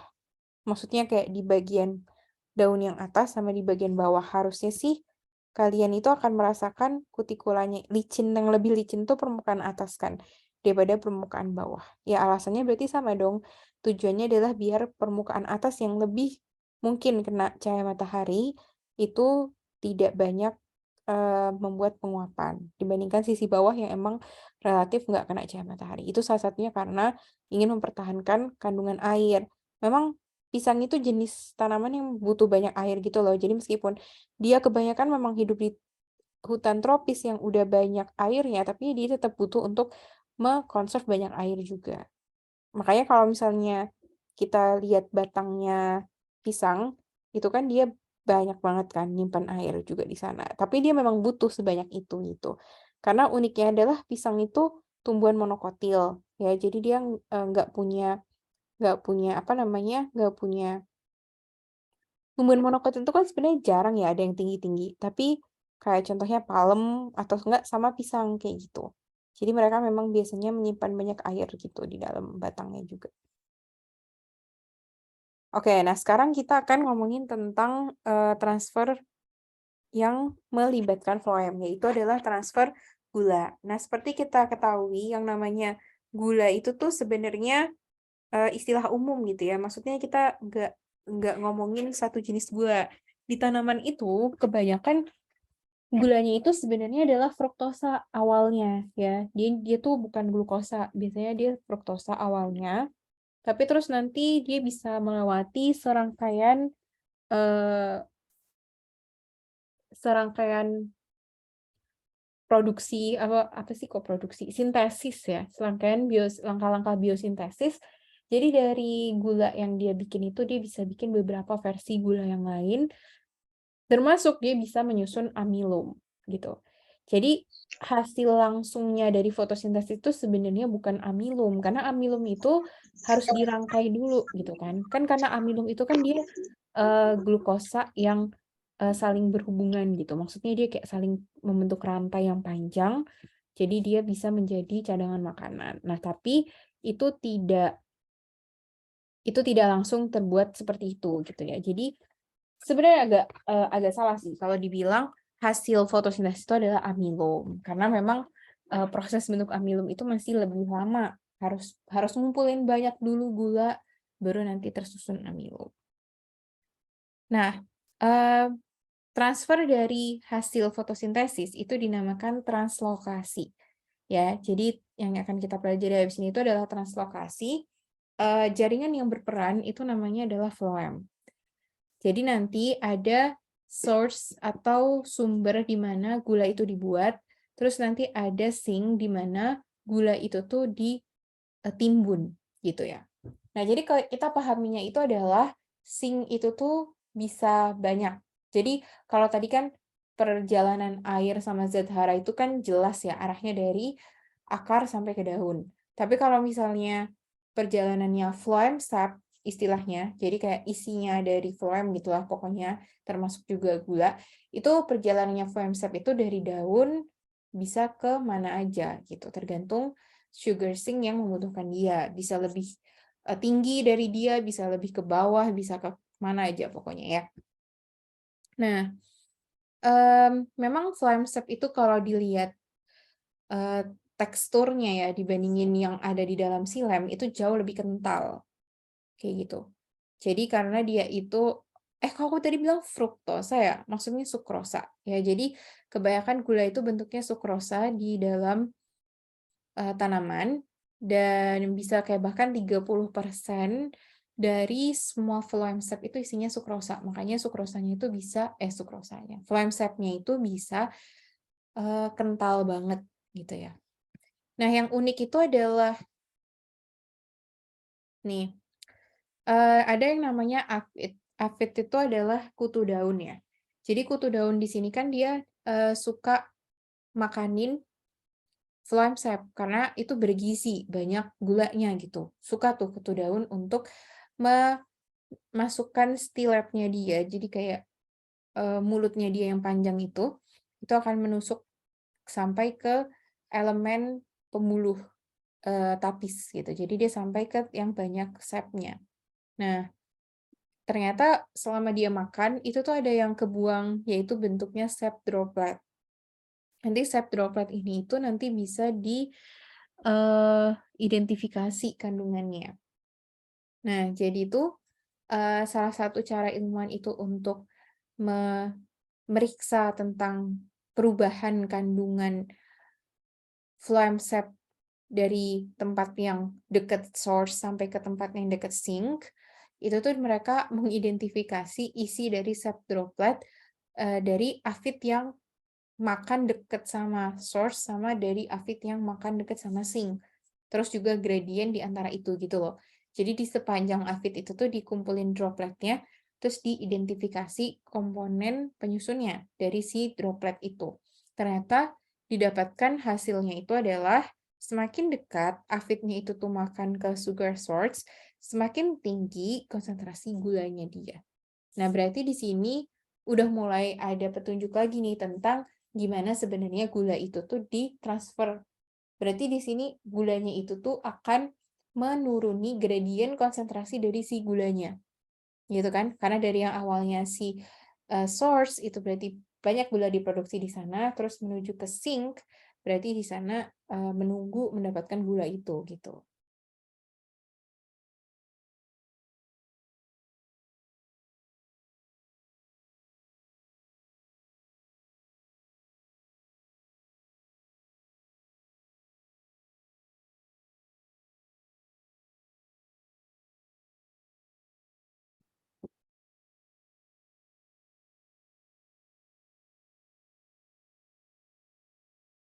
Nah, ternyata cara yang dilakukan untuk transfer sukrosa itu lewat aliran massa atau bulk flow ya. Aliran massa ini berbeda dengan yang terjadi di silem. Karena ingat yang terjadi di silem itu kan tarikan, berarti tension. Tension itu berarti negative pressure. Sementara yang terjadi di phloem ini itu justru positive pressure. Kenapa? Jadi ceritanya gini. Ketika ada suatu sukrosa yang diproduksi oleh source, misalnya daun gitu ya, dia tuh kan akan ada loading, proses loading. Loading itu artinya memang menggunakan biasanya sih ada menggunakan transfer aktif juga. Jadi sukrosanya itu tuh bisa ngumpul di sini gitu, bisa di phloem. Nah, tapi kalau sukrosa doang itu kan dia cuman meningkatkan tekanan osmotik aja kan biasanya. Nah, makanya nanti gara-gara tekanan osmotiknya meningkat, maka H2O itu bakalan ikutan. Dari mana? Ya dari silem sebelahnya juga gitu, yang banyak H2O-nya itu bakalan masuk ke phloem yang lagi banyak sukrosanya itu tadi gitu. Nah, berarti kan sekarang yang tadinya awalnya cuman tekanan osmotik doang yang tinggi, sekarang tekanan potensial airnya juga ikutan tinggi, soalnya airnya pada masuk ke situ gitu. Jadi secara keseluruhan potensial airnya itu tinggi di sini, meskipun tekanan osmotiknya juga tinggi gitu. Nah, ya udah akhirnya mereka mengalir gitu. Mengalir karena ada gradien tekanan positif gitu. Jadi yang awalnya di sini lebih tinggi, di sini lebih rendah, ya udah akhirnya mereka jalan gitu ke sana. Sampai akhirnya ada loading menuju ke sink cell. Nah, sink cell-nya ini nanti akan ngambilin sukrosanya kan, ngambilin sukrosa dari aliran massa yang bergerak ini. Nah, berhubung sukrosanya semakin sedikit, gara-gara udah keambil sama sink cell, jadinya tekanan osmotiknya juga nggak segede yang tadi, akhirnya airnya jadi berkurang juga, aliran massanya juga udah berkurang drastis, kayak gitu. Ya, jadi kira-kira seperti itu proses yang terjadi di phloem. Nah, sekarang kalau kita perhatiin, apa aja sih sink cell atau sel-sel yang kira-kira di tanaman itu tuh paling membutuhkan input gula. Nah, banyak ya. Yang membutuhkan input gula itu contohnya adalah growing bud, ya, tunas-tunas yang masih bertumbuh. Itu kan dia lagi butuh-butuhnya di input energi juga. Terus juga yang lagi menimbun untuk dijadikan cadangan makanan. Contohnya adalah biji yang mau berkembang jadi buah. Ya, jadi kalau misalnya habis ada polinasi, habis ada penyerbukan, terus muncul biji gitu ya, berarti kan di dalamnya ada embrio. Terus habis itu nanti mulai terjadi pembentukan buah, itu nanti dia bakalan banyak banget tuh sukrosa yang akan diambilin ke sana. Makanya kalau kita makan buah, itu sebenarnya kita banyak makan sukrosa, kayak gitu. Karena memang nanti flow-nya fokus ke sana. Atau juga kayak, ya kayak cadangan makanan, contohnya kayak umbi. Umbi itu juga dia akan menjadi salah satu sink cell ya, dari yang awalnya masih kecil, terus nanti ketika dia udah dapat input banyak, nanti makin gede, makin gede, makin gede gitu umbinya. Tapi misalnya ketika tanaman ini tuh lagi kekurangan cahaya matahari atau lagi kekurangan bahan untuk fotosintesis dalam segi apapun, bisa jadi yang awalnya tadi sink cell itu bisa jadi source. Contohnya itu ketika umbinya itu tuh yang menyuplai makanan. Jadi misalnya di sini lagi nggak bisa fotosintesis, berarti justru umbinya ini tuh akan membreakdown amilumnya menjadi sukrosa dan sebagainya. Jadi nanti dilepasin ke phloem, terus habis itu nanti dikirimin bisa ke daun dan ke sing-sing sel lain, gitu ya. Jadi nggak sebenarnya suatu bagian dari tanaman itu dia adalah sink atau source itu sebenarnya tergantung keadaan dan juga tergantung tahap perkembangan dari tumbuhan tersebut. Nggak mesti yang source saat ini itu source terus, itu nggak mesti, yang saat ini sing bakalan sing terus, itu juga nggak mesti ya. Jadi tergantung sama kebutuhan dari tanaman tersebut. Oke teman-teman, sampai sini ada yang ingin ditanyakan?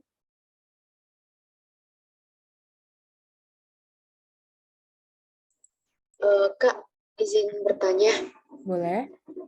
Jadi kalau seumpamanya umur daun ini kan ya pasti umur daun kan akan meningkat terus. Nah, apa itu akan mempengaruhi kinerja dari phloem? Makasih. Oke. Jadi memang tanaman itu tuh ketika dia umurnya masih kecil, itu biasanya dia berarti masih bentuk tunas yang baru banget tumbuh. Nah, itu dia kemungkinan besar akan berperan sebagai sink cell karena dia belum bisa berfotosintesis dan dia bakalan membutuhkan dukungan dari phloem untuk mendapatkan sukrosanya kayak gitu kan. Nah, tapi seiring nanti daunnya itu bertambah usia, dia makin besar luas permukaannya, terus juga makin tebal palisadenya dan sebagainya, itu kan dia kapasitas fotosintetiknya juga bertambah. Nah, berarti dia sekarang bisa bikin makanan. Nah, buat daun-daun seperti itu, biasanya dia udah memenuhi kebutuhannya sendiri dulu, baru nanti sukrosanya yang berlebih itu bisa ditransfer ke sink cell yang lain.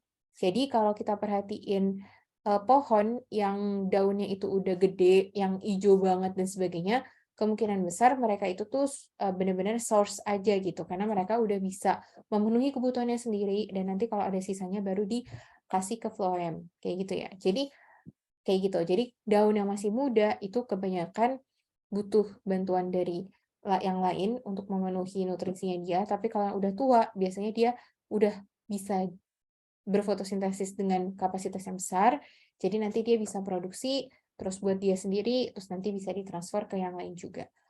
Nanti kalau misalnya daunnya itu tuh makin tua, misalnya karena daya fotosintesisnya udah nggak bisa gitu ya, lama-kelamaan ada usaha untuk malah memutus jalur ngasih makanan ke daun itu, supaya daunnya itu makin cepat mati dan akhirnya gugur. Karena memang dia udah nggak maksimal gitu fotosintesisnya, jadi salah satu cara tanaman itu juga memangkas yang udah nggak maksimal gitu. Jadi emang ada ya perubahan-perubahan dari tahap perkembangan daun itu mengenai interaksinya dia sama phloem dan sukrosa yang entah itu dia produksi, dialirin ke yang lain, atau dia malah dapat dari yang lain. Kayak gitu. Oh, jadi itu kenapa kalau dalam satu pohon itu ada bagian yang mati gitu ya, Kak? Tapi ada bagian yang tumbuh juga gitu. Iya benar. Jadi kita Oke. menganggap bahwa tanaman itu tuh kalau misalnya dia kayak mau menumbuhkan sesuatu, pasti dia ada yang dikorbanin juga gitu kan. Karena memang ya kalau misalnya tanamannya itu bertumbuh tinggi juga, itu biasanya ya dia pengen dapetin cahaya matahari yang lebih besar, lebih banyak. Jadi dia kayak bakalan meningkatkan tinggi tumbuhannya gitu. Tapi kan berarti kan ada nih daun-daun yang nggak terlalu tinggi, itu yang udah nggak terlalu dapat banyak sinar matahari, kayak gitu misalnya. Jadi itu juga mempengaruhi seberapa banyak daun ini nanti bisa berfotosintesis juga. Oke, makasih, Kak. Sama-sama.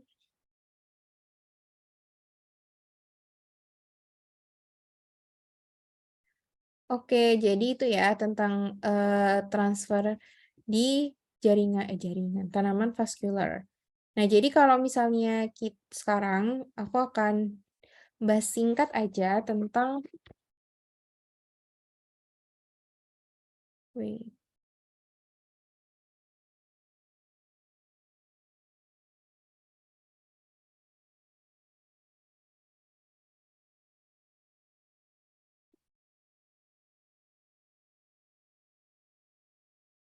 Oke.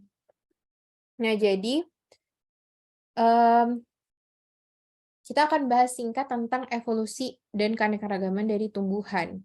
Jadi kalau misalnya kita perhatiin, definisi dari tumbuhan itu tuh adalah suatu organisme fotosintetik yang hidupnya itu tuh di daratan. Jadi meskipun kita bilang ada tumbuhan air, kalau kita tracking dia secara filogenetik gitu ya, secara evolusioner, maka dia itu sebenarnya adalah tumbuhan daratan tapi akhirnya beradaptasi lagi ke dalam air, bukan dia emang di air terus gitu ya. Karena kalau secara evolusinya sebenarnya tumbuhan itu tuh berevolusi dari alga hijau. Maksudnya bukan berevolusi dari alga hijau sih, tapi tumbuhan dan alga hijau yang disebut Charophyta itu tuh dia berevolusi dari nenek moyang yang sama. Berarti Charophyta ini adalah kerabat terdekat tumbuhan di antara alga-alga yang lain. Nah, ternyata kenapa? Karena ternyata waktu diidentifikasi itu ada banyak kemiripan antara tumbuhan darat dengan Charophyta. Ya, jadi kayak misalnya selulase, suatu enzim yang mensintesis selulosa, itu tuh bentuknya mirip banget. Jadi dia bentuknya kayak bunga kayak gini bentuknya. Dan itu tidak ditemukan di alga-alga yang lain. Terus juga dia juga punya enzim peroksisom, spermanya sama-sama berflagela. Terus kalau dia mau melakukan sitokinesis untuk pembelahan sel, itu dia menggunakan fragmoplast. Jadi dia kayak ada apa namanya? Kayak bulat, apa ya, kayak gelembung-gelembung kecil gitu, yang nanti akan membesar sampai akhirnya memisahkan kedua sel tersebut dengan selulosa dinding yang baru, gitu. Nah, jadi kalau misalnya ternyata dia berasal dari darat, nah ini nih, ini adalah kira-kira kisah bagaimana kita bisa menemukan tumbuhan darat seperti sekarang gitu ya. Jadi alga itu karakteristiknya itu kan dia di dalam air. Berarti dia dikelilingin air sebagai penyokong tubuhnya dia gitu loh. Berarti kan wajar ya kalau alga itu tuh tidak perlu sesuatu struktur yang kuat, kokoh. Karena memang dengan dia di dalam air, gaya gravitasi itu tidak terlalu mempengaruhi dia. Nah, terus karena dia itu tuh terpapar air semuanya, ya semua bagian alga itu bisa berdifusi, menyerap air, menyerap oksigen, melepaskan karbon dioksida, itu semua bisa dilakukan di seluruh permukaan tubuhnya. Jadi semua permukaan tubuh alga itu biasanya bisa berfotosintesis, gitu ya. Nah, tapi, ternyata ketika dia itu mulai mengkolonisasi daratan, banyak banget tantangan-tantangan yang baru. Pertama, nggak ada air, gitu. Makanya karena nggak ada air ini itu, dia jadinya menghadapi lebih banyak kekeringan, terus dia juga harus punya struktur yang bisa menopang melawan gravitasi yang lebih kerasa, gara-gara dia itu nggak lagi terendam air, gitu kan. Nah, makanya dibilang lumut itu tuh adalah, tumbuhan darat yang pertama kali berdivergensi, yang pertama kali muncul. Karena kalau kita perhatiin karakteristiknya lumut ini tuh dia masih tidak bisa hidup di tempat yang kering-kering banget, ya nggak? Kalau dia mau hidup di tempat yang kering, itu pasti dia kayak cepat mati, karena dia mengandalkan difusi juga kan untuk dapetin air. Jadi dia juga nggak bisa tumbuh tinggi banget, itu nggak bisa. Karena kalau dia tumbuh terlalu tinggi, gimana dia difusi itu tuh tidak cukup kuat gitu untuk mengirim air dari rizoid yang diserap rizoidnya ini tuh sampai ke atas gitu, nggak bisa. Makanya lumut itu nggak pernah tinggi-tinggi banget.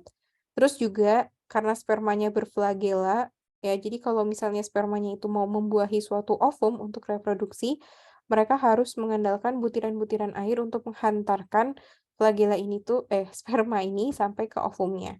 Jadi dia tergantung banget ya sama air, juga buat reproduksinya sangat tergantung sama air, kayak gitu.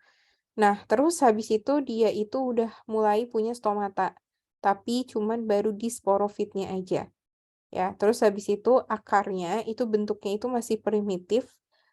Tapi dia sudah ada gitu cara untuk melekat ke suatu substrat daratan, yaitu lewat rizoidnya ini. Karena kalau di, alga itu masih hold fast dan itu tuh bentuknya masih sangat sederhana, nggak nggak kayak rizoid kayak gitu. Nah, terus belum ada sel-sel yang berlignin, belum ada jaringan pembuluh, ya kalau yang di lumut. Nah, tapi setelah itu, tumbuhan itu tuh berdivergensi lagi, muncul lagi yang namanya tumbuhan paku-pakuan atau Pteridophyta. Jadi Pteridophyta ini itu tuh dia sudah lebih, kelihatan akarnya, lebih ekstensif gitu ya. Jadi dia nggak lagi seperti rhizoid yang kayak lebih lemah gitu. Pernah nggak sih kan lihat lumut terus gemes banget, terus kalian tarik, itu bisa gitu. Maksudnya gampang gitu. Berarti kan rizoidnya ini tuh belum sampai dalam, terus dia juga percabangannya tidak ekstensif kayak gitu. Tapi kalau misalnya paku, kalian coba untuk tarik itu udah lebih butuh effort sih. Karena paku-pakunya ini tuh akar-akarnya biasanya udah cukup panjang, udah cukup dalam juga gitu. Nah, kemudian dia itu sudah punya lembaran daun yang lebih jelas ya. Kalau buat di lumut itu kan belum terlalu jelas ya lembaran daunnya. Terus dia juga sudah punya dinding sel yang berlignin. Dia juga udah punya jaringan pembuluh meskipun fertilisasinya itu masih memerlukan kelembapan. Nah, berarti di sini paku-pakuan ini tuh sudah mulai bisa hidup di tempat yang lebih kering daripada lumut. Karena memang dia sudah lebih bisa untuk memanfaatkan lebih sedikit air, diserap lewat akarnya, terus dialirin ke daun dan yang mana gitu ya, karena dia udah punya jaringan vaskular. Nggak mengandalkan difusi aja. Cuman karena reproduksinya itu masih mengandalkan sperma berflagela, dia tidak bisa benar-benar kering tempat hidupnya. Oke. Nah, kemudian berkembang lagi, berdivergensi lagi, mulai muncul tumbuhan berbiji. Nah, tumbuhan berbiji itu tuh contohnya pohon pinus nih. Ini tumbuhan berbiji. Sekarang akarnya itu tuh sudah sangat dalam, sangat panjang, sangat bercabang, sangat kuat. Jaringan vaskularnya itu juga sangat berkembang. Jadi dia bisa gitu hidup di tempat yang kering banget, terus tinggi banget tanamannya. Dia bisa mengatasi gaya gravitasi yang kuat, dengan struktur berupa jaringan yang berlignin itu banyak banget ya. Jadi lignin itu tuh kenapa dia dibilang jaringan yang kuat ya, karena memang dia itu biasanya adalah komponen dari dinding sel yang anti air, terus dia keras gitu. Jadi pokoknya kalau tanaman ini punya banyak sel lignin, dia kokoh gitu. Nah, itu yang membuat dia jadi bisa melawan gaya gravitasi. Jadi bahkan pohonnya setinggi apa ini, itu tuh masih bisa survive gitu ya.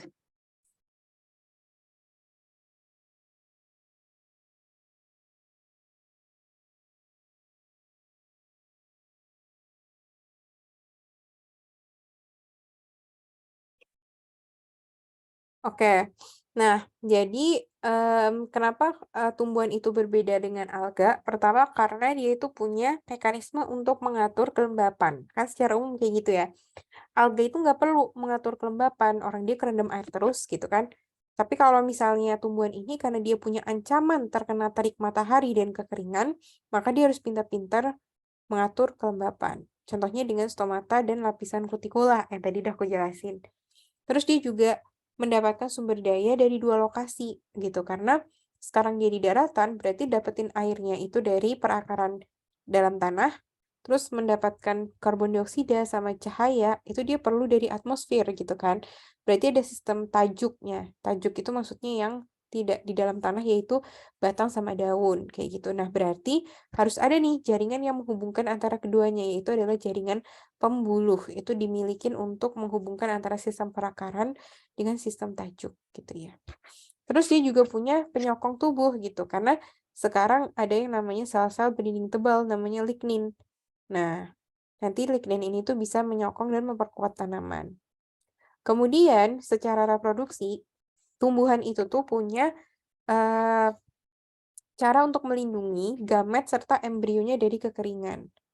Gitu ya. Contohnya kalau di lumut sama paku-pakuan, gamet jantan dan betina dihasilkan oleh gametangium yang memiliki lapisan pelindung.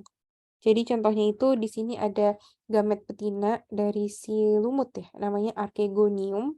Terus habis itu ada pinus dan tumbuhan berbunga memiliki polen ya. Polen itu tuh membawa sperma untuk bertemu sel telur dan struktur polen ini itu tuh mengamankan sperma ada jadi spermanya itu bisa sampai ke ovum tanpa perlu ada bantuan dari air. Contohnya itu ini polen, bentuknya pollen grain gitu ya. Jadi dia bentuknya seperti ini polen. Isinya itu biasanya ada eh, 2 sperma gitu di dalamnya. Nah, ini contohnya adalah cara polen itu menyebar dari satu tumbuhan ke tumbuhan yang lain atau dari satu bunga ke bunga yang lain, bahkan dari satu tumbuhan ke tumbuhan yang lain. Salah satunya itu dibantu oleh si hewan ini. Jadi ini contoh lebah ya. Ini tuh dia usahanya untuk mencari nektar, tapi dalam prosesnya dia juga mendapatkan banyak polen menempel, terus waktu dia pindah ke bunga lain, polen yang dia ketempelan di tubuhnya dia itu bisa kena dan bisa kena ke ovum, bisa kena ke putik dari bunga lain kayak gitu ya.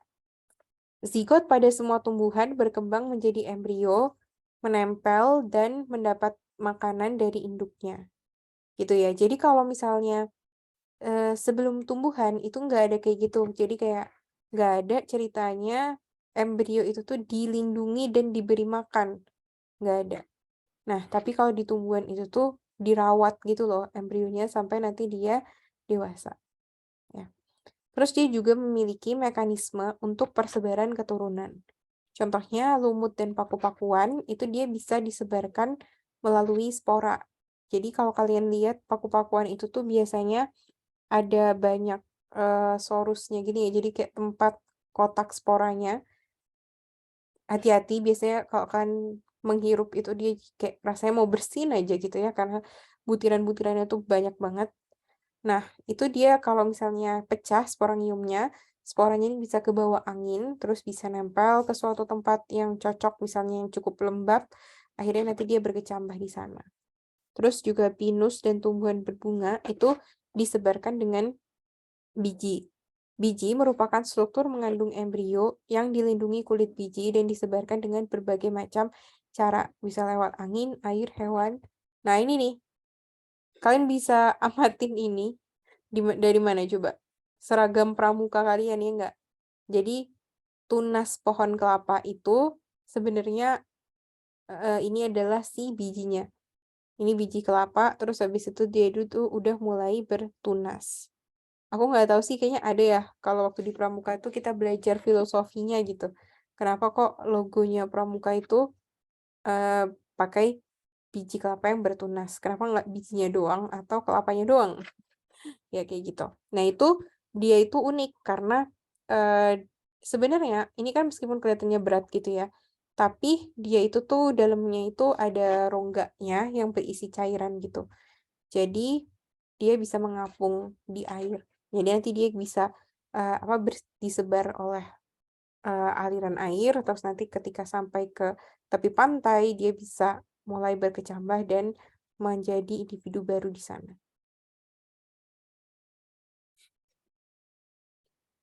Oke, nah jadi ada yang namanya pergiliran generasi ya. Pergiliran generasi dan siklus hidup tumbuhan. Jadi yang namanya pergiliran generasi itu ada ya antara dua aja sih. Generasi diploid sama generasi haploid. Biasanya generasi diploid itu tuh disebut gametofit. Generasi haploid itu tuh disebut sporofit ya. Kebalik ya. Iya, diploid itu yang disebut sporofit, haploid itu yang disebut gametofit. Soalnya ceritanya tuh gini, jadi ketika tumbuhan itu tuh memiliki diploid gitu ya, dia tuh akan melakukan meiosis. Akan melakukan meiosis untuk menghasilkan spora. Nah, sporanya itu kan udah haploid. Ketika sporanya ini nanti berkecambah, dia akan menjadi gametofit. Terus nanti gametofitnya itu tuh akan bermitosis sehingga menghasilkan gamet. Makanya namanya gametofit, soalnya dia menghasilkan gamet gitu ya. Tapi menghasilkan gametnya melalui mitosis. Terus kalau yang diploid ini tuh dia sporofit karena menghasilkan spora. Dan menghasilkan sporanya lewat meiosis gitu ya. Jadi ingat kalau generasi diploid itu tuh berarti yang punya 2N disebutnya itu sporofit karena menghasilkan spora melalui meiosis. Terus kalau generasi haploid itu berarti hasil perkecambahan spora, dia bakalan memiliki haploid kan, terus habis itu nanti melakukan mitosis menghasilkan gamet, makanya nama lainnya gametofit gitu. Nah, meskipun ada sih alga-alga yang punya pergiliran generasi, tapi Charophyta itu tidak memiliki pergiliran generasi. Jadi kayak memang pergiliran generasi yang dimiliki oleh tumbuhan darat sama pergiliran generasi yang dimiliki oleh tumbuhan yang lain, maksudnya alga itu tuh dia berkembang secara terpisah.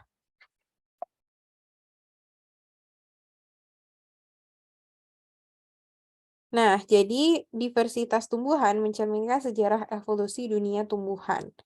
Jadi memang di sini dari nenek moyang bersama ya dengan alga hijau gitu.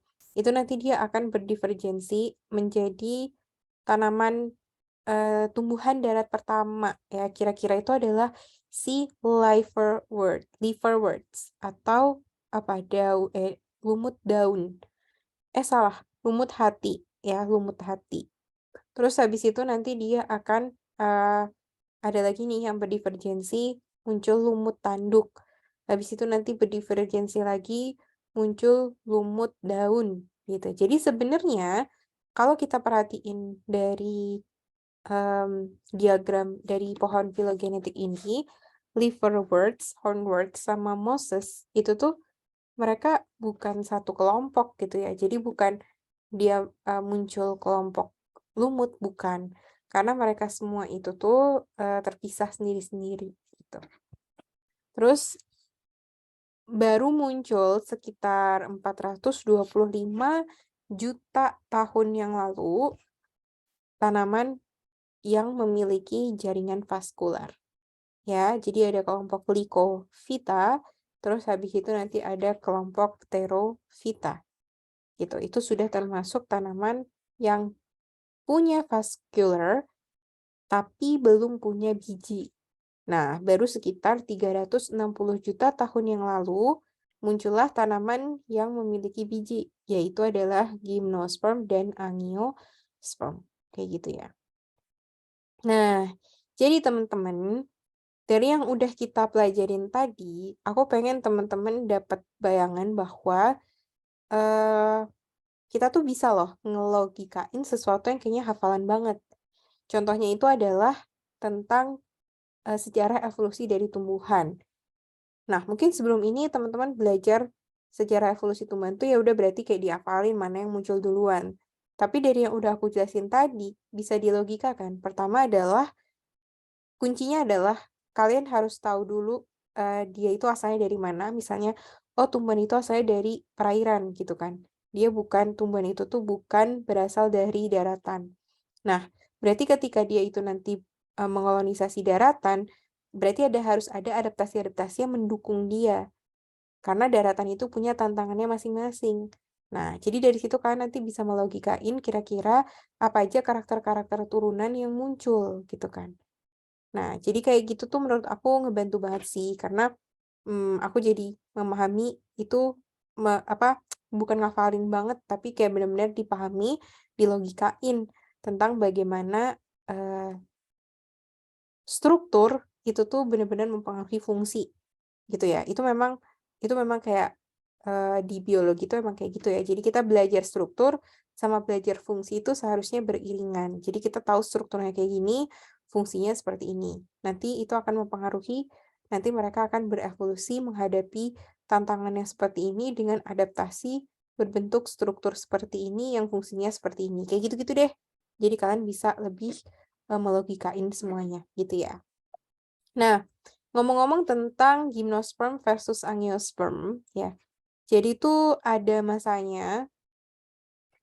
Oh enggak, ini dulu deh yang paku-pakuan gitu ya. Jadi tuh dulu ada masanya sekitar 360 sampai 299 juta tahun yang lalu, tumbuhan yang dominan di dunia ini tuh adalah paku-pakuan. Bahkan paku-pakuan itu tuh bisa tinggi banget dan pokoknya dia dominan banget. Baru habis itu nanti muncul gymnosperm yang awal-awal gitu ya. Nah, contohnya, bahkan kalau kita yang sekarang pakai batu bara gitu ya, itu kebanyakan adalah fosil dari Pteridophyta yang berhasil melewati berbagai proses di alam ya, jadi bisa jadi batu bara kayak sekarang.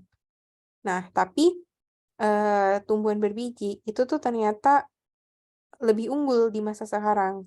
Ya, mereka tuh pertama berevolusi sekitar 360 juta tahun yang lalu, tapi sekarang dari 290.000 spesies tumbuhan, 90%-nya itu adalah tumbuhan berbiji gitu. Jadi sedominan itu gitu tumbuhan berbiji sekarang. Kenapa sih? Apa sih yang membuat tumbuhan berbiji ini tuh bisa jauh lebih unggul daripada jenis tumbuhan yang lain? Nah, kuncinya itu adalah keberadaan polen dan keberadaan biji. Ya, ini kunci adaptasinya dia. Karena habitat terestrial itu kan sangat kering sebenarnya. Tapi dengan adanya polen sama biji, tidak seperti sperma berflagel gitu ya. Dia cuma bisa berenang beberapa sentimeter aja, polen itu dapat menempuh jarak yang sangat jauh. Sedangkan biji itu kan sepaket. Jadi ada embrio, dikasih cadangan makanan, terus dilindungin. Udah paketnya tuh kayak gitu. Jadinya nanti biji ini bisa memfasilitasi persebaran embrio tumbuhan sehingga dapat tersebar secara luas. Nah, ini adalah contoh ketika polen dari suatu kerucutnya pinus itu dilepaskan. Ini adalah polen yang tadi di lebah ini ya. Ini namanya polen basket, di belakang tungkainya lebah itu isinya polen semua. Terus juga ya, jadi itu kuncinya yang membuat mereka itu tuh biji itu bisa terbawa jauh banget dari tempatnya dia yang awal, terus nanti dia bisa lebih menyebar.